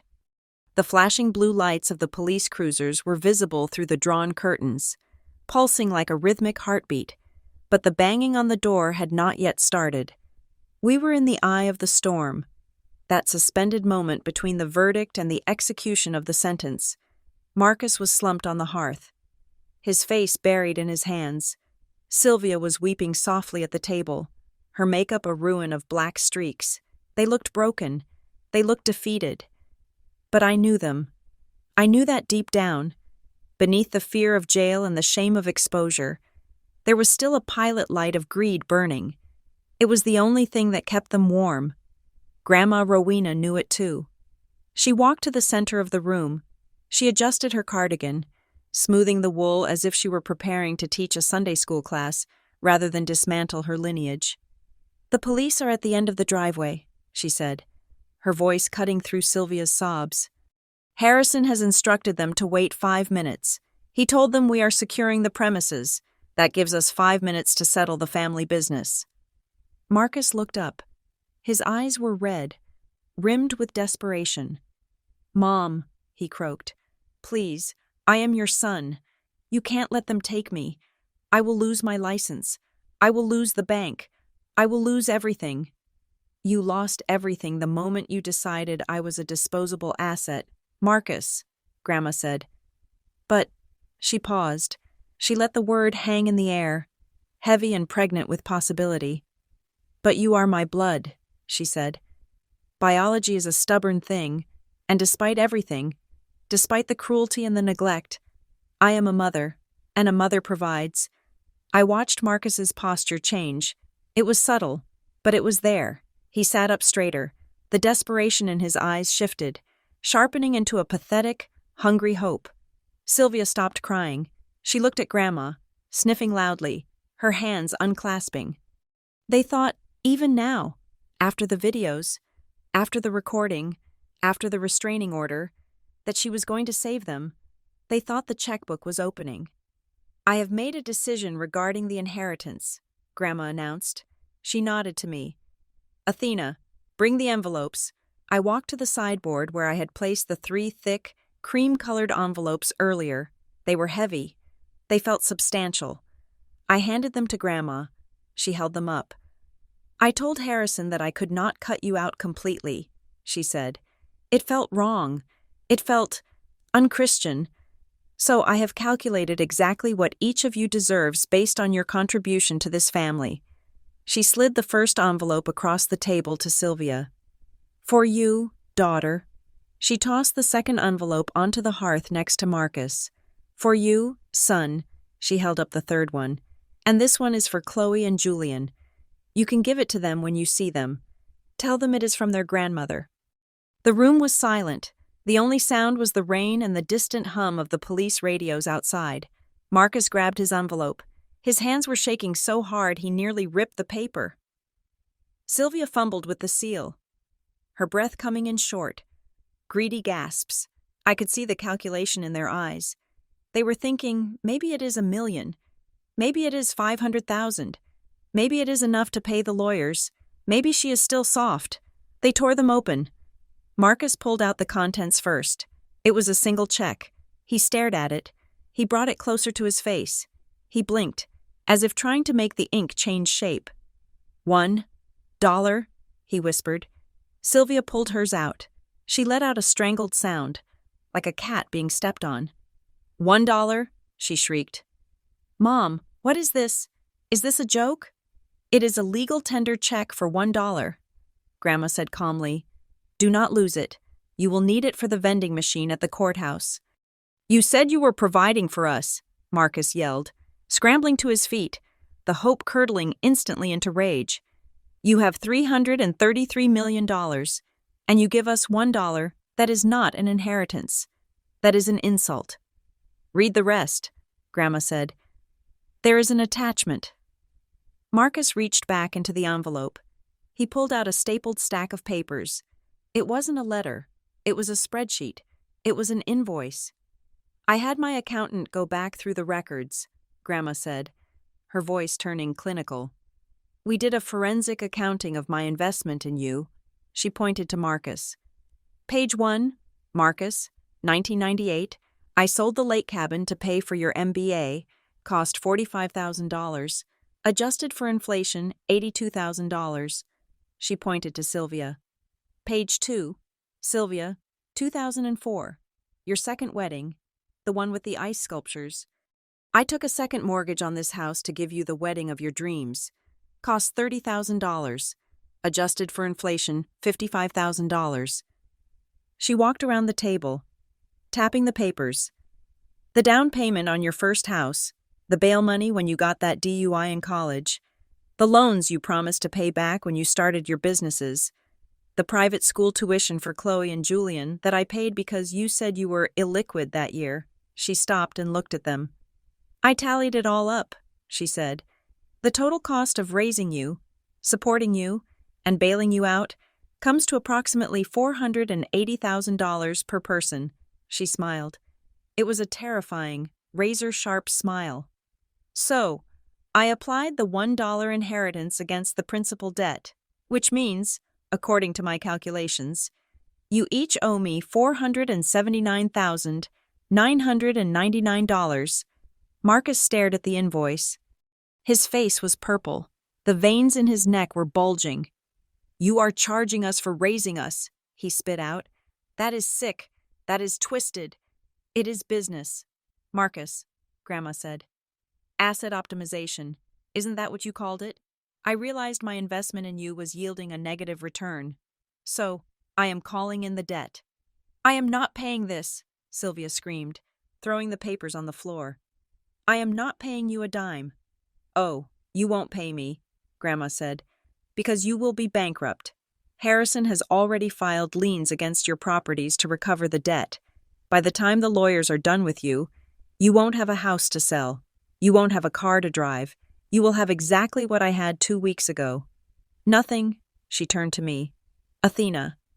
Yes, Grandma, I said. They are wondering about the rest of the money, she said. Tell them. I stepped forward. I did not hold a check. I held a leather-bound folder. Grandma isn't giving me the cash, I said, looking Sylvia in the eye. That would be dangerous. You might try to sue me. You might try to hurt me. So she gets nothing too, Marcus sneered. Hasi, she used you too. Athena. No, I said. She gave me a job. I opened the folder. Effective immediately, I am the sole executive director of the newly formed Rowena Sterling Foundation. The endowment is $200 million. $200 million, Sylvia gasped. The foundation has a very specific mission, I continued. We provide legal defense funds and emergency housing for elderly people who are being financially exploited by their families. We pay for the lawyers to sue greedy children. We pay for the forensic accountants to find the hidden assets. And we pay for the oxygen valves that their families refuse to buy. I closed the folder. Every time we sue a child for elder abuse, I said, the lawsuit will be filed in your names. The Marcus and Sylvia Initiative for Justice. You will be famous. Your names will be synonymous with the very thing you tried to do to her." The silence that followed was total. It was the silence of a bomb that had detonated, leaving nothing but a crater. They realized then that they hadn't just lost the money. They had become the punchline of a $300 million joke. "You bitch," Marcus whispered. The sound came from deep in his chest. It was primal. He snapped. He lunged. He didn't go for Grandma. He came for me. He crossed the distance between the hearth and the table in a single bound. His hands hooked into claws, his eyes wide with murderous intent. "You poisoned her," he screamed. "I will kill you." I didn't move. I didn't flinch. I didn't have to. The security guard nearest to me, a man named Frank, who had a neck like a tree trunk, moved with a speed that defied his size. He stepped in front of me. He didn't hit Marcus. He simply intercepted him. Frank caught Marcus by the lapels of his expensive Italian suit. He spun him around and slammed him face first onto the dining table. Crack! The sound of Marcus's nose hitting the wood was sickeningly loud. "Stay down," Frank barked, pinning Marcus's arm behind his back. "Get off him," Sylvia shrieked, jumping up. "He is a bank director. You can't touch him." The front door burst open. This time, it wasn't a lawyer. It was the police. 4 uniformed officers streamed into the hallway, followed by a detective in a trench coat. "Police!" the detective shouted. "Nobody move." Harrison stepped forward, calm as ever. "Detective Miller," Harrison said. "Right on time. The suspect is the one on the table. We have him detained for attempted assault." "Get him up," Detective Miller ordered. Frank hauled Marcus off the table. Blood was streaming from his nose, ruining his silk tie. He looked wild, disoriented. "Officer," Marcus shouted, spitting blood. "Thank God." "Arrest these people. They kidnapped my mother. That man assaulted me." Detective Miller looked at Marcus. He looked at the handcuffs on his own belt. "Marcus Sterling," the detective asked. "Yes, I am the victim here." "You are under arrest," Miller said, spinning Marcus around and slapping the cuffs on his wrists. The metal clicked shut, a final, definitive sound. "What?" Marcus screamed. "For what? I didn't do anything." "We have a warrant," Miller said, reciting the words by rote: conspiracy to commit fraud, forgery of medical documents, attempted grand larceny, and thanks to a statement we just took from a doctor. Aris in the other room. We are adding solicitation of a felony. Aris." Marcus went pale. He lied. He is lying. He gave us the recordings. "Mr. Sterling," Miller said. "He rolled on you 5 minutes ago to save his own license. He says it was all your idea, the dementia diagnosis, the conservatorship, everything." "Sylvia," Marcus yelled as they dragged him toward the door. "Sylvia, call the firm. Call the mayor. Tell them it is a mistake." But Sylvia wasn't calling anyone. She was backed into the corner, clutching her $1 check to her chest, shaking uncontrollably. "And you?" Miller said, pointing at Sylvia. "Sylvia Blackwood." I didn't sign anything," Sylvia stammered. "I didn't talk to the doctor. It was all Marcus. I just wanted to help Mom." "We have you on the video too, ma'am," Miller said. "Discussing the kidnapping charges to frame the granddaughter, that is conspiracy. You need to come with us." "No," Sylvia whispered. "No, I can't. I have an open house tomorrow. I have a reputation." "Not anymore," Grandma said. Sylvia looked at her mother. "Mom," she pleaded, the tears flowing freely now. "Mom, please, stop them. Tell them it was a mistake. I am your daughter. You carried me. Please." Grandma Rowena looked at her. She looked at the woman she had raised, the woman she had bailed out, the woman she had loved despite everything. "I am saving you, Sylvia," Grandma said softly. "What?" Sylvia asked, hope flaring one last time. "I am saving you from the money," Grandma said. "Money reveals who you are, and you are not strong enough to be rich. You are going to learn to be poor. It is the only way you might ever become a human being again. Take her, Grandma told the officer. No, Sylvia screamed as the officer grabbed her arm. No, Athena, help me. I turned away. I looked at the rain streaking the window. They dragged them out. I heard the scuffle of feet, the shouting of rights being read, and the slam of car doors. Harrison looked at Grandma. I will go to the station to ensure the charges stick. The restraining order is already active. They won't be able to make bail until Monday. Thank you. Harrison, Grandma said. Do you want me to stay? Harrison asked. No, Grandma said. Frank and the team can handle the perimeter. I want to be alone with my granddaughter. Harrison nodded and left. The house was quiet. The table was still covered in the debris of the battle, the torn invoices, the $1 checks, the bloody spot where Marcus's face had hit the wood. Come on, Grandma said. She sounded tired, but it was a good tired, the tired of a soldier who had won the war. Where are we going? I asked. Outside, she said. We walked out onto the porch. The rain was still falling. A cold, relentless Seattle drizzle. The police cars were pulling away, their lights reflecting off the wet pavement. Sylvia was in the back of the second cruiser. She was pressing her face against the glass, screaming something we couldn't hear. The car stopped for a moment at the end of the driveway, waiting for traffic to clear. It stopped right in front of the bus stop. The same bus stop where Grandma used to stand for 40 minutes in the rain, waiting for the number 48 to take her to the clinic because Sylvia wouldn't drive her. The same bus stop where I had found her crying 3 years ago because Marcus had driven past her in his Range Rover and pretended not to see her. Now, Sylvia was the one trapped behind glass, watching the world go by. Look at that, Grandma whispered. What? I asked. Justice, she said. It is not a gavel, Athena. It is a mirror. She is finally seeing what the world looks like from the back seat of a car she doesn't control. The cruiser pulled away, taking the screaming, the greed, and the rot with it. Grandma took a deep breath of the wet, cold air. It smells clean, she said. It does, I agreed. I am hungry, Grandma said, turning back to the house. Do we have any of that frozen pizza left? Or can we afford delivery now? I laughed. It was the first time I had genuinely laughed in a month. I think, I said, putting my arm around her shoulder, we can afford anything we want, even the extra cheese. Good, she said, because I am done cutting corners, and I am done cutting pills. The silence that filled the bungalow after the police cars faded into the night was not empty. It was heavy, textured, and profoundly peaceful.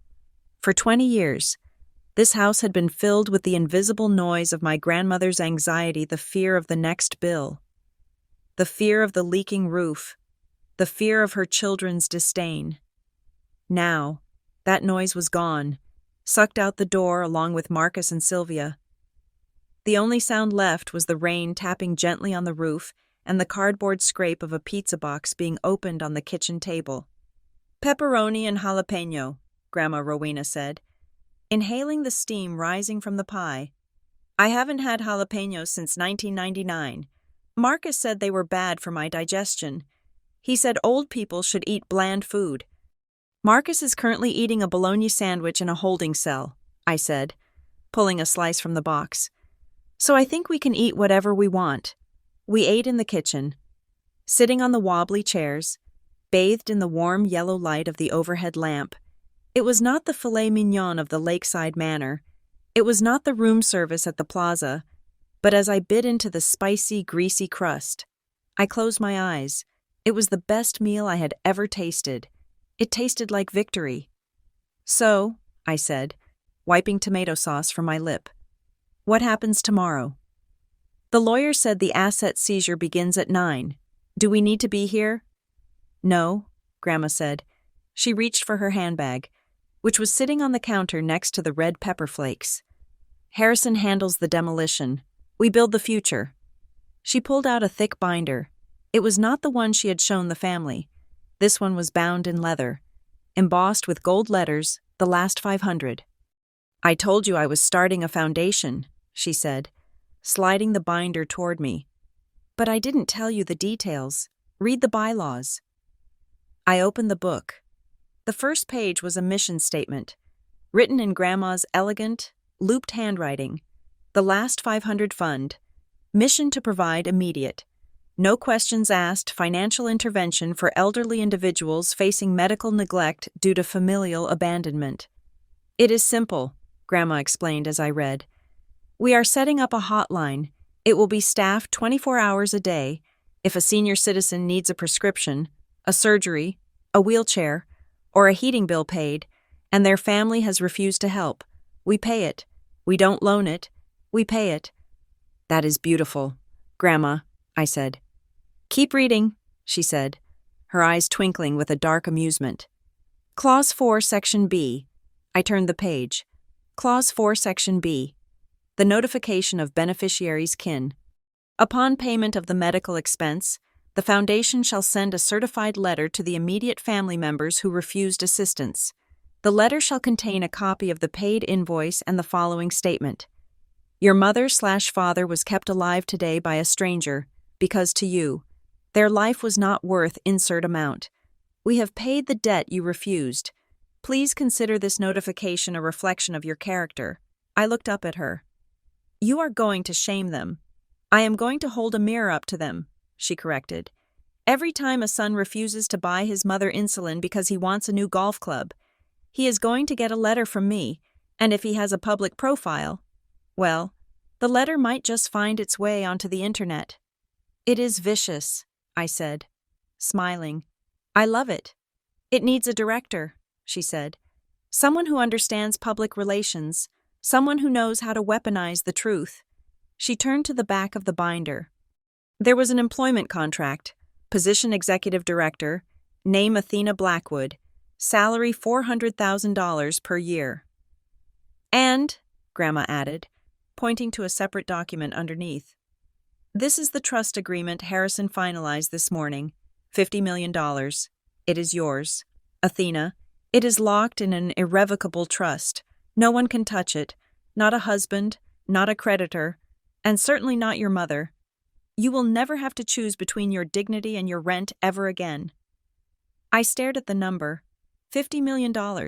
It was a fortress. It was a shield that would protect me for generations. Grandma, I whispered, tears pricking my eyes. I don't know what to say. I just wanted you to have oxygen. And you gave me the world, she said. This is just the change. She closed the pizza box. The mood in the room shifted. She leaned forward, resting her elbows on the table. The playful look was gone, replaced by something sharper, something almost conspiratorial. There is one more thing, she said. Something I didn't tell Harrison. Something I didn't tell anyone.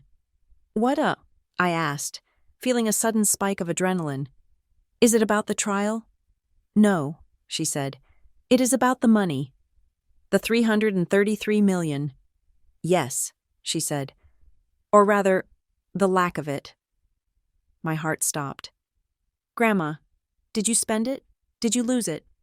No, she laughed. I didn't lose it. But Athena, did you really think I was just sitting in this house for the last 10 years, clipping coupons? I don't know. I was a history teacher, she said, but I was also a math minor, and I read everything. 6 years ago, I won a small lottery, a scratch-off ticket. It was $50,000. You never told us, I said. Of course not, she snorted. Marcus would have sniffed it out like a bloodhound. I kept it quiet, and I invested it. Invested it where? There was a young man at the library, she said. He was always using the free computers. He looked hungry. He reminded me of you. He was building a piece of software. Something about artificial intelligence and logistics optimization. Nobody wanted to listen to him. They said he was a dreamer. She took a sip of her water. I listened. I gave him the $50,000. He gave me a stack of stock certificates. He called it angel investing. I called it helping a nice boy buy a server.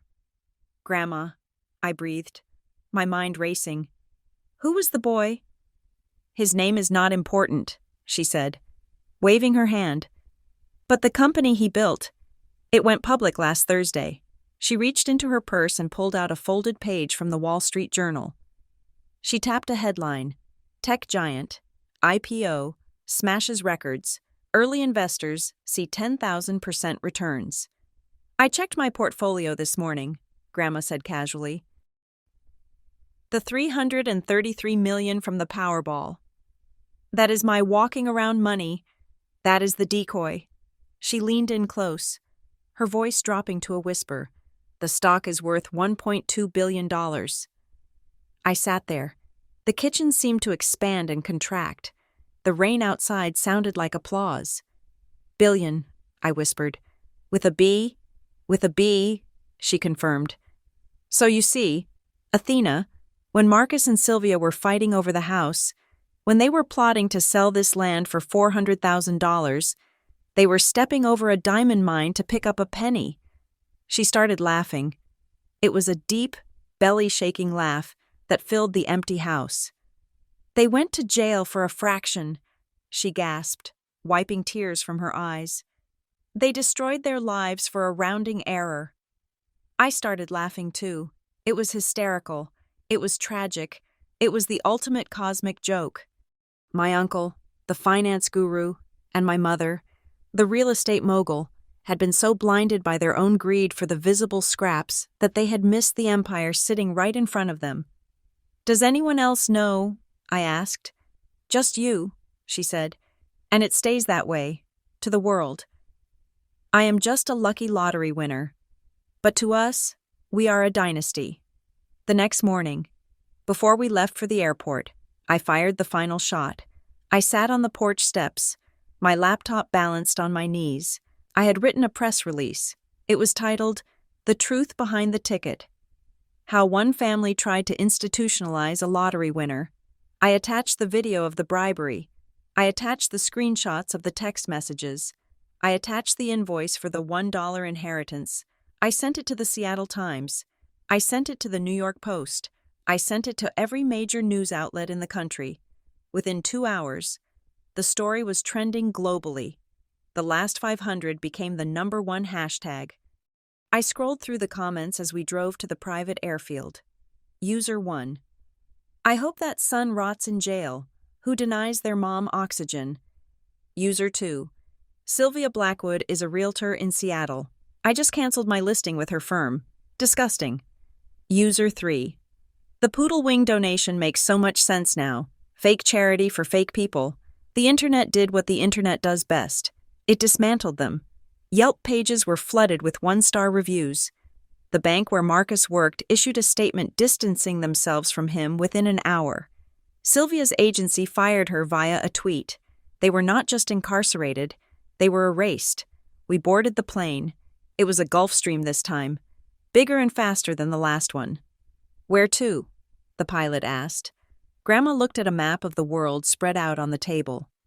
I have always wanted to see the cherry blossoms in Kyoto, she said, and then maybe the pyramids, and then, well, everywhere. Kyoto it is, the pilot said. The engines roared to life. I looked out the window as the ground fell away. I saw the gray grid of Seattle shrinking. I saw the tiny speck that was the county jail where my family was currently sitting. Likely blaming everyone but themselves. I looked at Grandma. She was sipping a ginger ale, looking through a brochure for a luxury ryokan in Japan. She looked 10 years younger.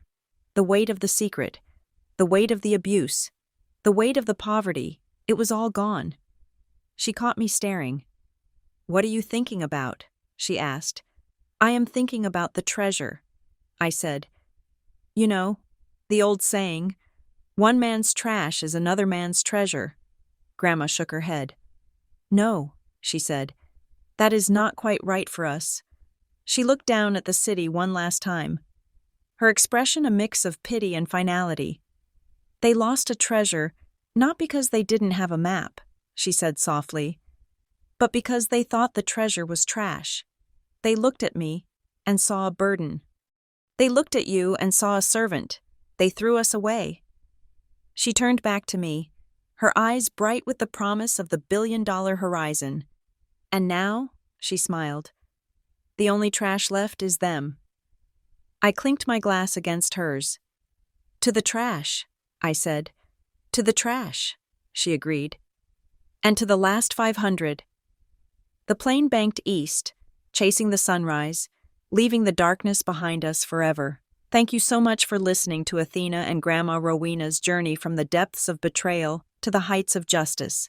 It has been a wild ride, and I hope this story reminded you that true value isn't found in a bank account, but in the heart. I would love to know where you are tuning in from today. Are you listening from a rainy city like Seattle, or somewhere sunny? Please leave a comment below with your city or country, and let me know what you would have done if you were in Athena's shoes. If you enjoyed seeing the greedy family get exactly what they deserved, please subscribe to Family Revenge Stories, like this video, and hit that hype button to help us share this story with even more people.